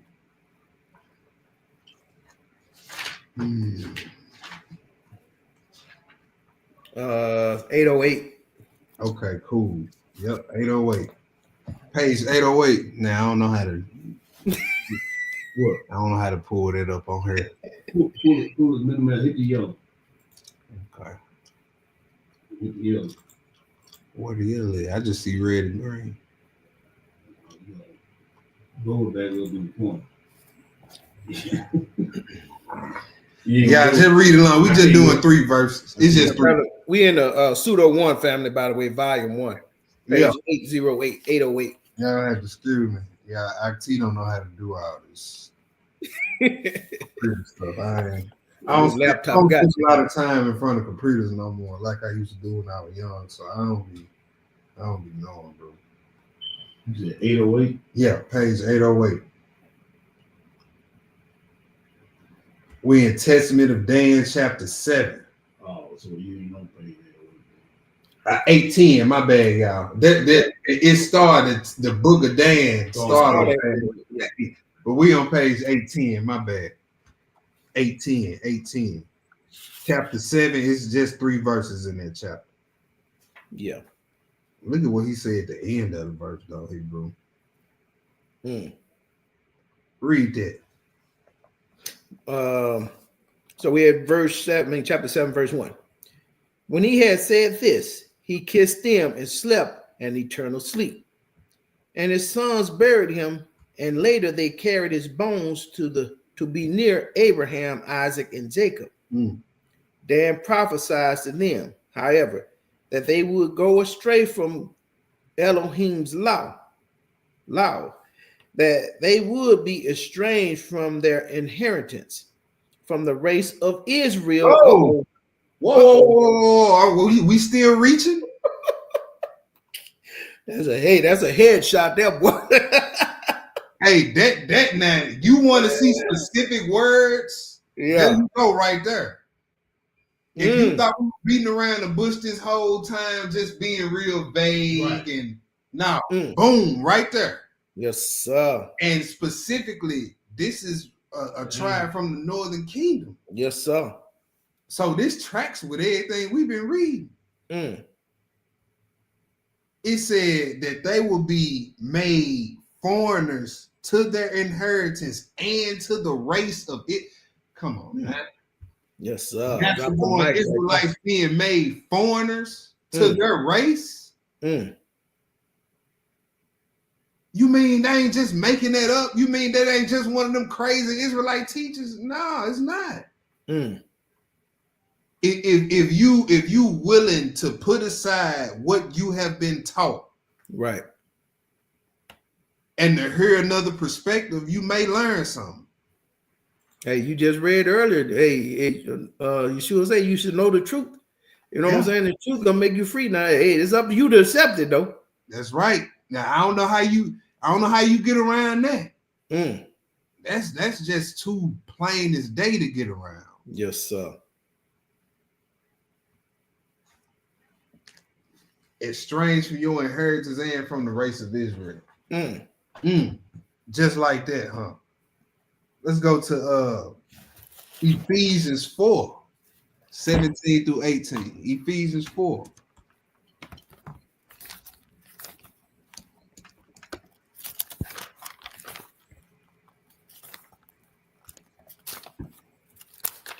That's a knockout punch. Yes, sir. That's night. Yes, sir. You ain't even getting up after the 10 count.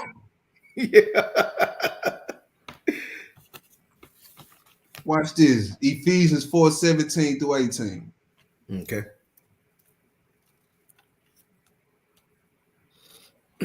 Go ahead, bro.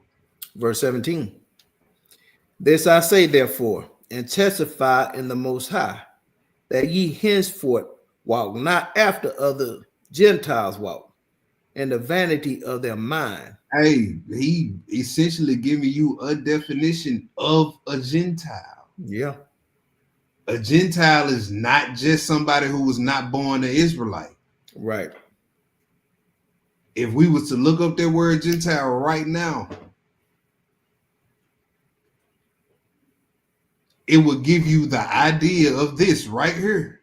People who walking in the vanity of their mind. Yes, sir. Now watch this 18. Read that. Having the understanding darkened, being alienated from the life of Elohim through the ignorance that is in them, because of the blindness of their hearts. Let's go to the next spot. Amos chapter 9. Man, I need to read that again. What else? What'd you say? Amos chapter 9. You want to read it again, Hebrew? Go ahead. No, I'm sorry. I just turned it. I'm sorry. Well, that's powerful there, King. Yes, sir. Lining up with everything we've been reading. Amos. You know what? Let's see. Let's draw. We'll say it for another part. This will fit better in another part. The 9? Right. Yeah, we're gonna go to another spot. Okay. Let's do Hosea. Pick this up in Hosea chapter 4. And we gonna be in Hosea for the rest of the class. Hosea chapter 4. We're gonna pick this up at verse 1. So Hosea was a prophet of the northern kingdom, for those that don't know. And hey, he had his personal experience was a reflection of what they were going through at the time. Lord appeared to him, told him to take a harlot. You know what I'm saying? Have children. Yeah. Hey, because this is a reflection of what y'all was doing to me. Yeah. All right, we're gonna pick this up in chapter 4, though, Hebrew. All right. We're gonna read 1 through 17. When you get it, go ahead. Okay, so verse 1. Hear the word of the Most High, ye children of Israel. For the Most High hath a controversy with the inhabitants of the land, because there is no truth, nor mercy, nor knowledge of Elohim in the land. By swearing and lying and killing and stealing and committing adultery, they break out, and blood toucheth blood. Therefore shall the land mourn, and everyone that dwelleth therein shall languish with the beasts of the field and with the fowls of heaven. Yea, the fishes of the sea also shall be taken away. What that said? Yet let no man strive, nor reprove another, for thy people are as they that strive with the priest. Therefore shalt thou fall in the day, and the prophet also shall fall with thee in the night, and I will destroy thy mother. My people are destroyed for lack of knowledge. Because thou hast rejected knowledge, I will also reject thee, that thou shalt be no priest to me. Seeing thou hast forgotten the law of the Most High, of Elohim, I'm sorry, I will also forget thy children. As they were increased, so they sinned against me. Therefore will I will change their glory into shame. They eat up the sin of my people, and they set their heart on their iniquity. And there shall be like people, like priests, and I will punish them for their ways and reward them for their doings. For they shall eat and not have enough. All right, so who Hosea talking about? Is he talking about all of Israel, or is he talking about this northern kingdom that we've been pretty much reading about for this latter part of this class? Hosea was a prophet in the northern kingdom, to the northern kingdom. So that's what he's talking about. Yeah. All right, go ahead. And shall not increase, because they have left off to take heed of the Most High, to the Most High. Whoredom and wine and new wine take away the heart. My people ask counsel at their stocks, and their staff declare it unto them. For the spirit of whoredoms hath caused them to err, and they have gone a whoring from under their Elohim.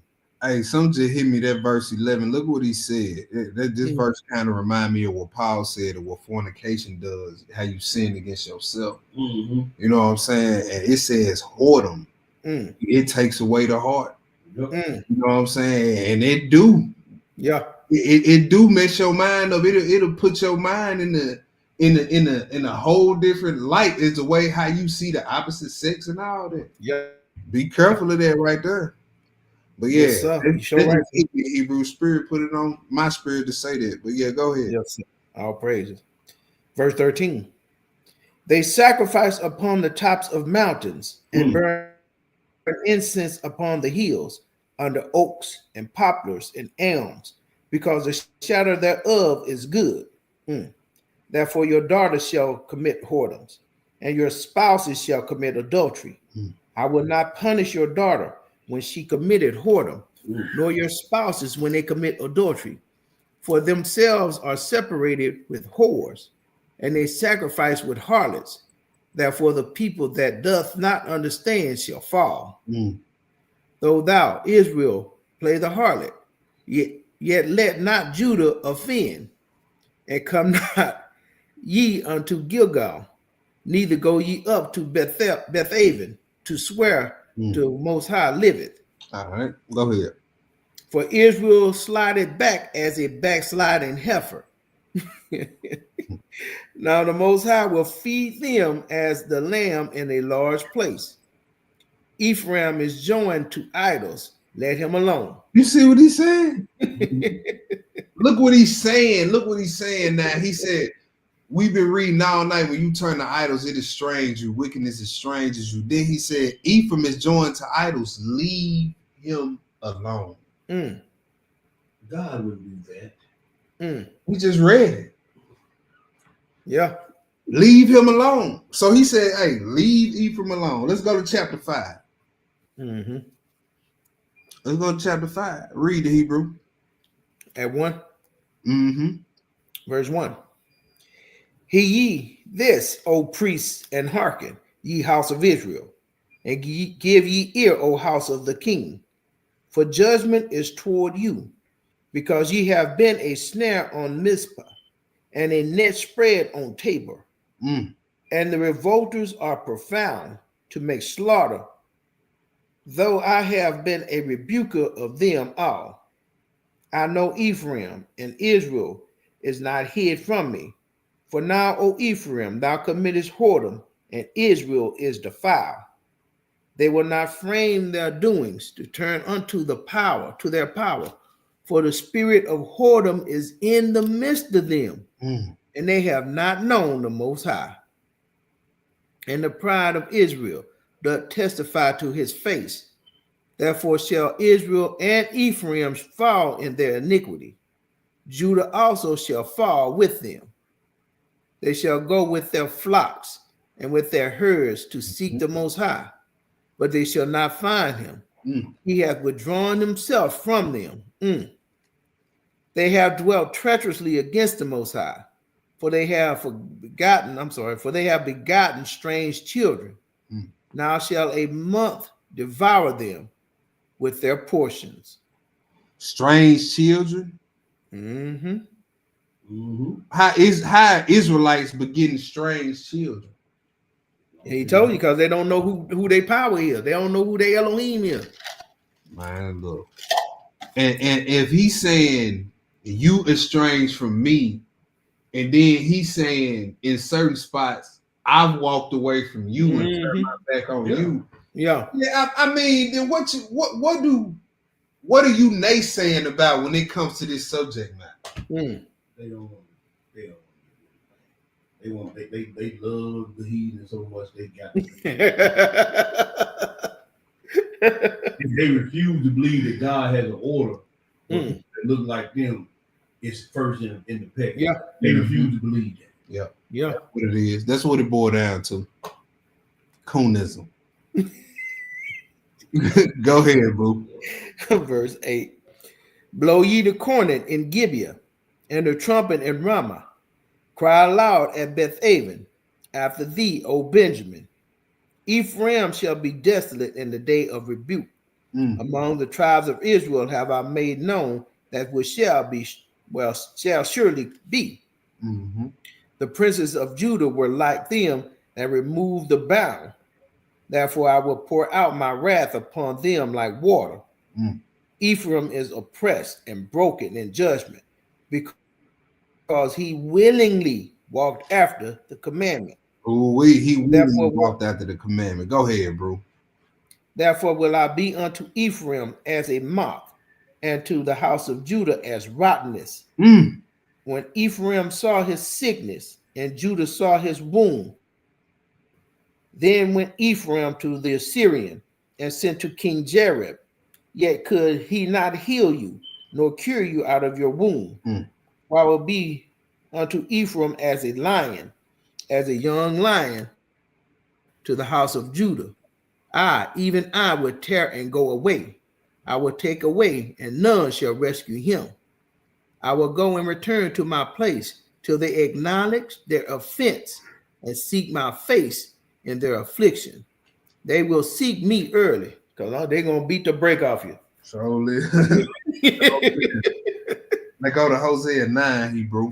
Got a few more spots out there, so we'll wrap this first part up. Yeah, all praise to the Most. I'm enjoying it. I'm enjoying it, King. Type it in.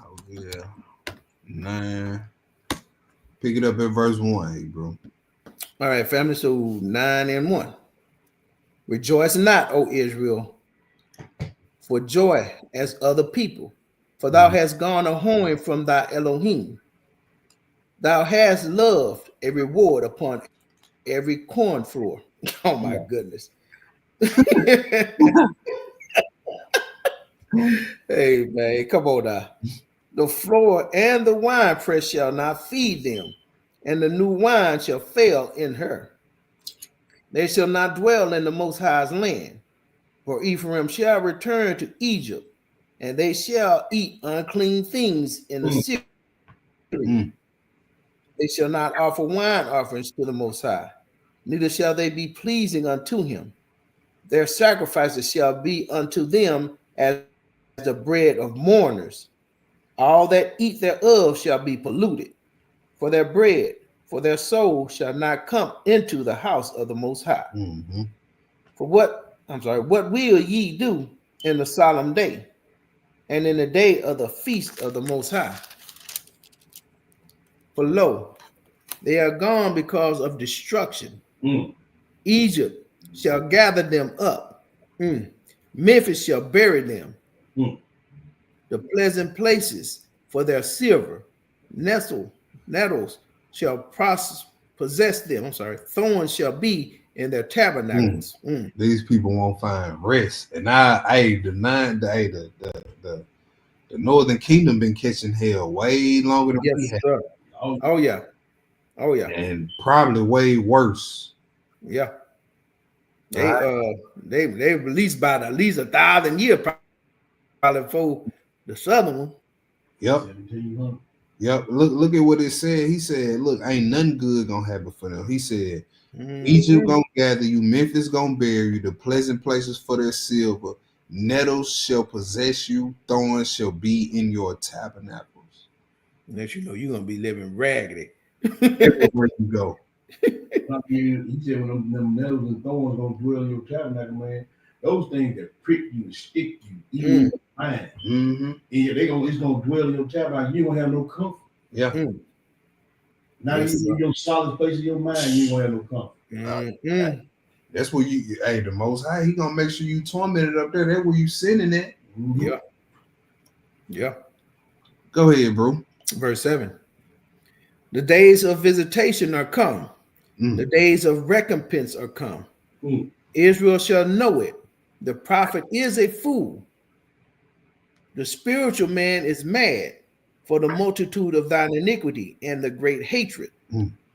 The watchman of Ephraim was with my Elohim, but the prophet is a snare of a fowler in all his ways, and hatred in the house of his Elohim. They have deeply corrupted themselves, as in the days of Gibeah. Therefore, he will remember their iniquity. He will visit their sins. I found Israel like grapes in the wilderness. I saw your fathers as the first stripe of the fig tree, as her first time, but they went to Baal Peor and separated themselves unto that shame, and their abominations were according as they loved. As for Ephraim, their glory shall fly away like a bird from the birth and from the womb and from conception. Golly. He said the wicked are estranged from the womb. Go ahead. Though they bring up their children, yet will I be bereave them. Golly. That there shall not be a man left. Yea, woe as to them when I depart from them. Ephraim, as I saw Tyrus, is planted in a pleasant place. For Ephraim shall bring forth his children to the murderer. You see that? Hey, let this be a lesson to all of Israel right here. Your wickedness, the Most High put the Most High done put this nation of people into a position where you bring forth children for them to be murdered because of your wickedness. Yeah. He said he basically saying, look, I'm gonna allow y'all to have children, but you just have them to prepare them for the slaughter. Because they're gonna be killed. Go ahead. Verse 14. Give them, O Most High, what wilt thou give. Give them a miscarrying womb and dry breasts. All their wickedness is in Gilgal. For there I hated them. For the wickedness of their doing, I will drive them out of my house. I will love them no more. All their princesses are revolters. Ephraim is smitten, their root is dried up. They shall bear no fruit. Yea, though they bring forth, yet will I slay even the beloved fruit of their womb. My Elohim will cast them away because they did not hearken unto him. And they shall be wanderers among the nations. My goodness. Last spot, Hosea 2. Mm. Hey, Hebrew. I mean, is it really much expounding I need to do after? I think everybody probably sitting on muttering on that, boy. Cause Hey, I'm bring that out. They need to pay attention to that last verse where it said "wanderers among the nations." When you Yeah. get to the part. Yeah, They need to pay attention to that. Oh yeah. Oh, the next part. Pay attention to that. Like I said, not next week. The week after next, we picking it back up because next. I hope I'm up with you that week. Next week is Pearl. Yeah. I think I am up. So hey, plain and simple, Israelites. We reading all over this book tonight. Israelites becoming strangers. Yes, becoming Gentiles. We read, man. Dan he just said, "All right, let's just stop playing and put it." Yeah. He said, "Y'all gonna be estranged from your race and your inheritance." It don't get no plainer than that. Yeah. Man, let's get this last spot. Yes, sir. All right, so this is the chapter after he told Hosea to Get go away. and have children with her.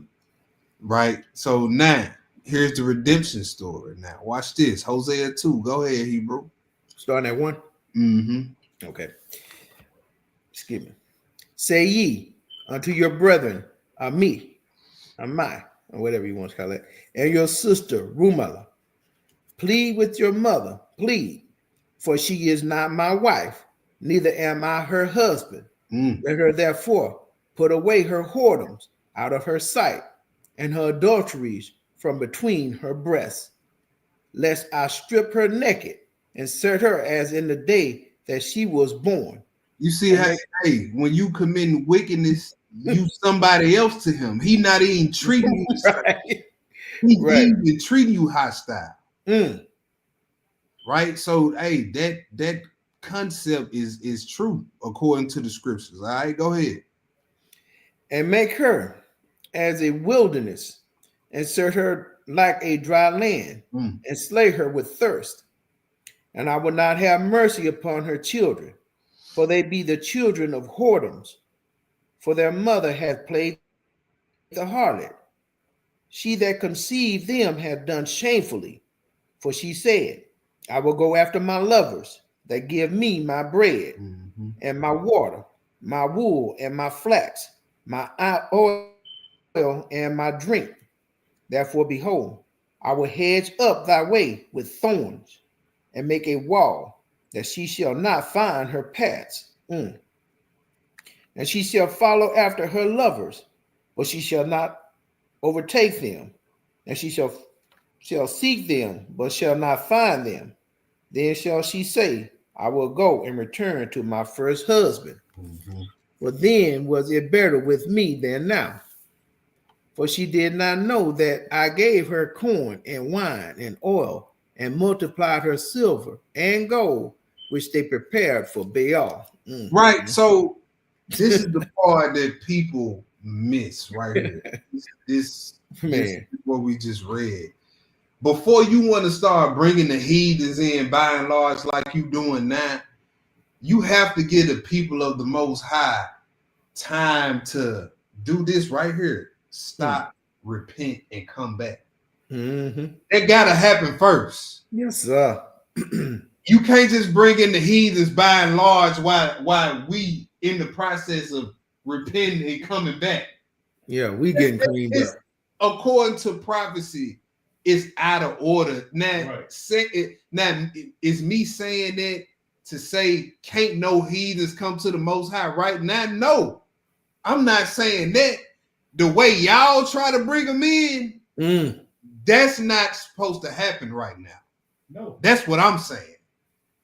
Y'all want to roll out the red carpet before y'all walk right past an Israelite on the street. Yes, sir. And pass out a flyer to a heathen. Yes. That ain't how this thing work.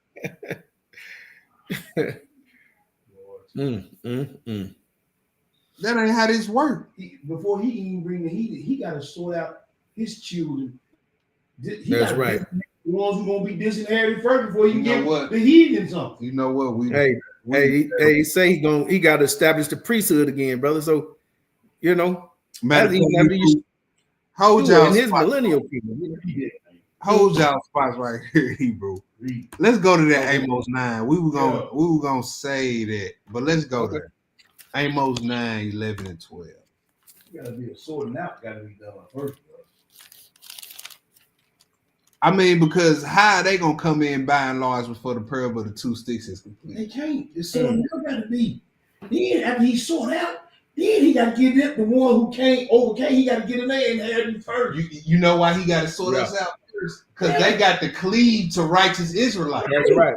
That's right, bro. You so right. They can't just be cleaving to everybody that call themselves an Israelite. You gonna cleave to some idiots out here. You're like, well, they ain't gonna go there, but Yeah, I was just about, you would be cleaving to. Yeah, Israel gonna get hit first. So come on now. Yeah, I got make it make sense for yourself. Make it make sense for yourself. Amos 9:11, Hebrew, I read it. Okay. It says, in that day, listen to how the order goes. Right, come on, bro. In that day, I will raise up the tabernacle of David that is fallen. Mm-hmm. Under David, he had all 12 tribes under him, right? Yes, sir. Okay, so that's what this talking about. And close up the breaches thereof. I'm going to close the split. Mm-hmm. Close up the breaches thereof. Mm-hmm. And I will raise up his ruins and I will build it as the days of old. Mm-hmm. Now, verse 12. That has to happen so this can happen. Come on now. That they may possess the remnant of Edom and of all the heathen which are called by my name. See? And when you go to Acts 10 and read what happened in Acts 10, which we're going to get to in the third part, the brother James read, he pulled this verse. Mm-hmm. When didn't nobody know what was going on. This is what's going on.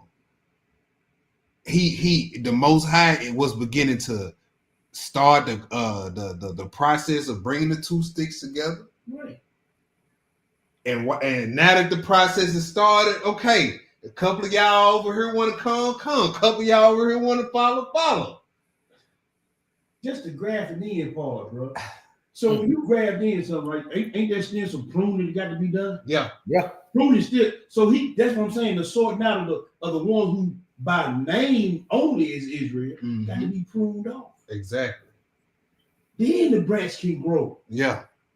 Then if y'all want to come and partake of the shade of the olive tree, right? But all that other stuff had to happen first. So do. And that's what people need to understand. You don't know prophecy. I'm just gonna leave it at that. Right. You don't know prophecy because all the prophecy even shows you in this order: Israel getting together, then the heathens cleave. All the prophecies don't show you the heathens cleaving first. Right. Israel getting their stuff together. They get their inheritance after the heathens. It don't go like that nowhere in prophecy. Show me a prophecy where it goes like that. And guess what? It's always been how it is now. Israel get together, we come together, we get our stuff together, the heathen come. And look, while we getting together, heathens have the ability, they can wake up to and come to the Most High. Right. But they're not going to be full, but take Thank it you. inheritance. Thank you. And that's all we saying. Yes, Amos 9, 11, 12 just told you. Let's go back to Hosea 2. Okay. Hosea 2. And I think I did a class called the Order of the Kingdom or something like that. You did. And it's going over what we talking about. What verse we stop at? I think we had 9, King. Okay, go ahead, Hebrew. Verse 9, family. Therefore will I return and take away my corn in the time thereof, and my wine in the season thereof, and I will recover my wool and my flax given to cover her nakedness. And now will I discover her lewdness in the sight of her lovers, and none shall deliver her out of my hand. I will also cause all her mirth to cease, her feast days, her new moons, and her Sabbaths, and all her solemn feasts, and I will destroy her vines and her fig trees, whereof she has said, these are my rewards that my lovers have given me, and I will make them a forest, and the beasts of the field shall eat them. And I will visit upon her the days of Baalim, wherein she burned incense to them, and she decked herself with her earrings and her jewels, and she went after her lovers, and forgot me, said the Most High. Therefore, behold, I will allure her, and bring her into the wilderness, and speak comfortably unto her. And I will give her her vineyards from thence, and the valley of Achor, for the door of hope, and she shall sing there, as in the days of her youth, as in the days when she came up out of the land of Egypt. And it shall be at that day, saith the Most High, that thou shalt call me Ishi, and shall call me no more Baali. For I will take away the name of Baalim out of her mouth. Yes, sir. And they shall no more be remembered by their name. And in that day will I make a covenant for them with the beasts of the field, and with the fowls of heaven, and with the creeping things of the ground. And I will break the bow and the sword and the battle out of the earth, and will make them to lie down safely. And I will betroth thee unto me forever. Yea, I will betroth thee unto me in righteousness, and in judgment, and in loving kindness, and in mercies. I will even betroth thee unto me in faithfulness, and thou shalt know the Most High. And it shall come to pass in that day, I will hear, saith the Most High. I will hear the heavens, and they shall hear the earth. And the earth shall hear the corn, and the wine, and the oil, and they shall hear Jezreel. And I will sow her unto me in the earth, and I will have mercy upon her that hath not obtained mercy. What he gonna say to him? And I will say to them which were not my people, Okay, hold on. See, people love to go to Romans and read this. See, the Gentiles, they were never his people. He told them they his. Hold on, let's go to where Paul was reading this from. That's right. Hosea, Israelite prophet, talking to Israelites, writing to Israelites. He just said, and I will say to them which were not my people. Hold on, we've been reading all night, Israel being estranged through idols, estranged. And then Paul go to Romans and he pulled this. Yep. And we proved it earlier tonight who he was writing to, other Israelites. So now it all makes sense. Yes, sir. So it says, and I will say to them which were not my people, thou art my people. Yes, sir. Yeah, it's a whole lot more to be examined when they come to this. Yes, sir. Amen. That's the lesson, though, Hebrew. All praise to the Most High, brother. The Tale of Two Kingdoms. That's the first part. We got two more coming. All praise. All praise.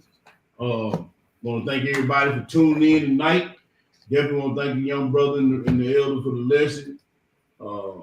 Great edification, great glorification to the Most High. Want to thank them brothers for now the Spirit to use them tonight. I want to thank all our brothers and sisters once again for tuning in. We'll be back on deck tomorrow at 1 p.m. We will be meeting at the Olive Branch Library. Olive Branch Library here in Olive Branch, Mississippi. 1 p.m. is going to be the time. I'll be teaching, and Brother Nicole will be reading for me tomorrow. So y'all be sure to tune in. We want to thank y'all for all y'all prayers and all y'all donations, all y'all support of this ministry, sharing the lessons, liking the lessons, sending them out. Just want to thank y'all from the bottom of our heart for everything y'all do to help further the kingdom and the gospel of the Most High. So thank y'all so much. We hope to see y'all tomorrow online or in person. If you're in the Olive Branch, Memphis area, please don't hesitate to come out and fellowship with us. Again, we'll be at the Olive Branch Library here in Olive Branch, Mississippi, right on 305 highway. So come on out if you so be inclined. I turn it back over to I ain't got nothing else, y'all. It's good to be back. You know what I'm saying? Yes. Good to see everybody in the chat. Shabbat shalom. One love to everybody. Oh, don't forget Purim coming up next week. All right, so if anybody's planning on being in fellowship with us on Purim, please try to let us know so we can help you with some accommodation or just let you know where we're gonna be meeting at.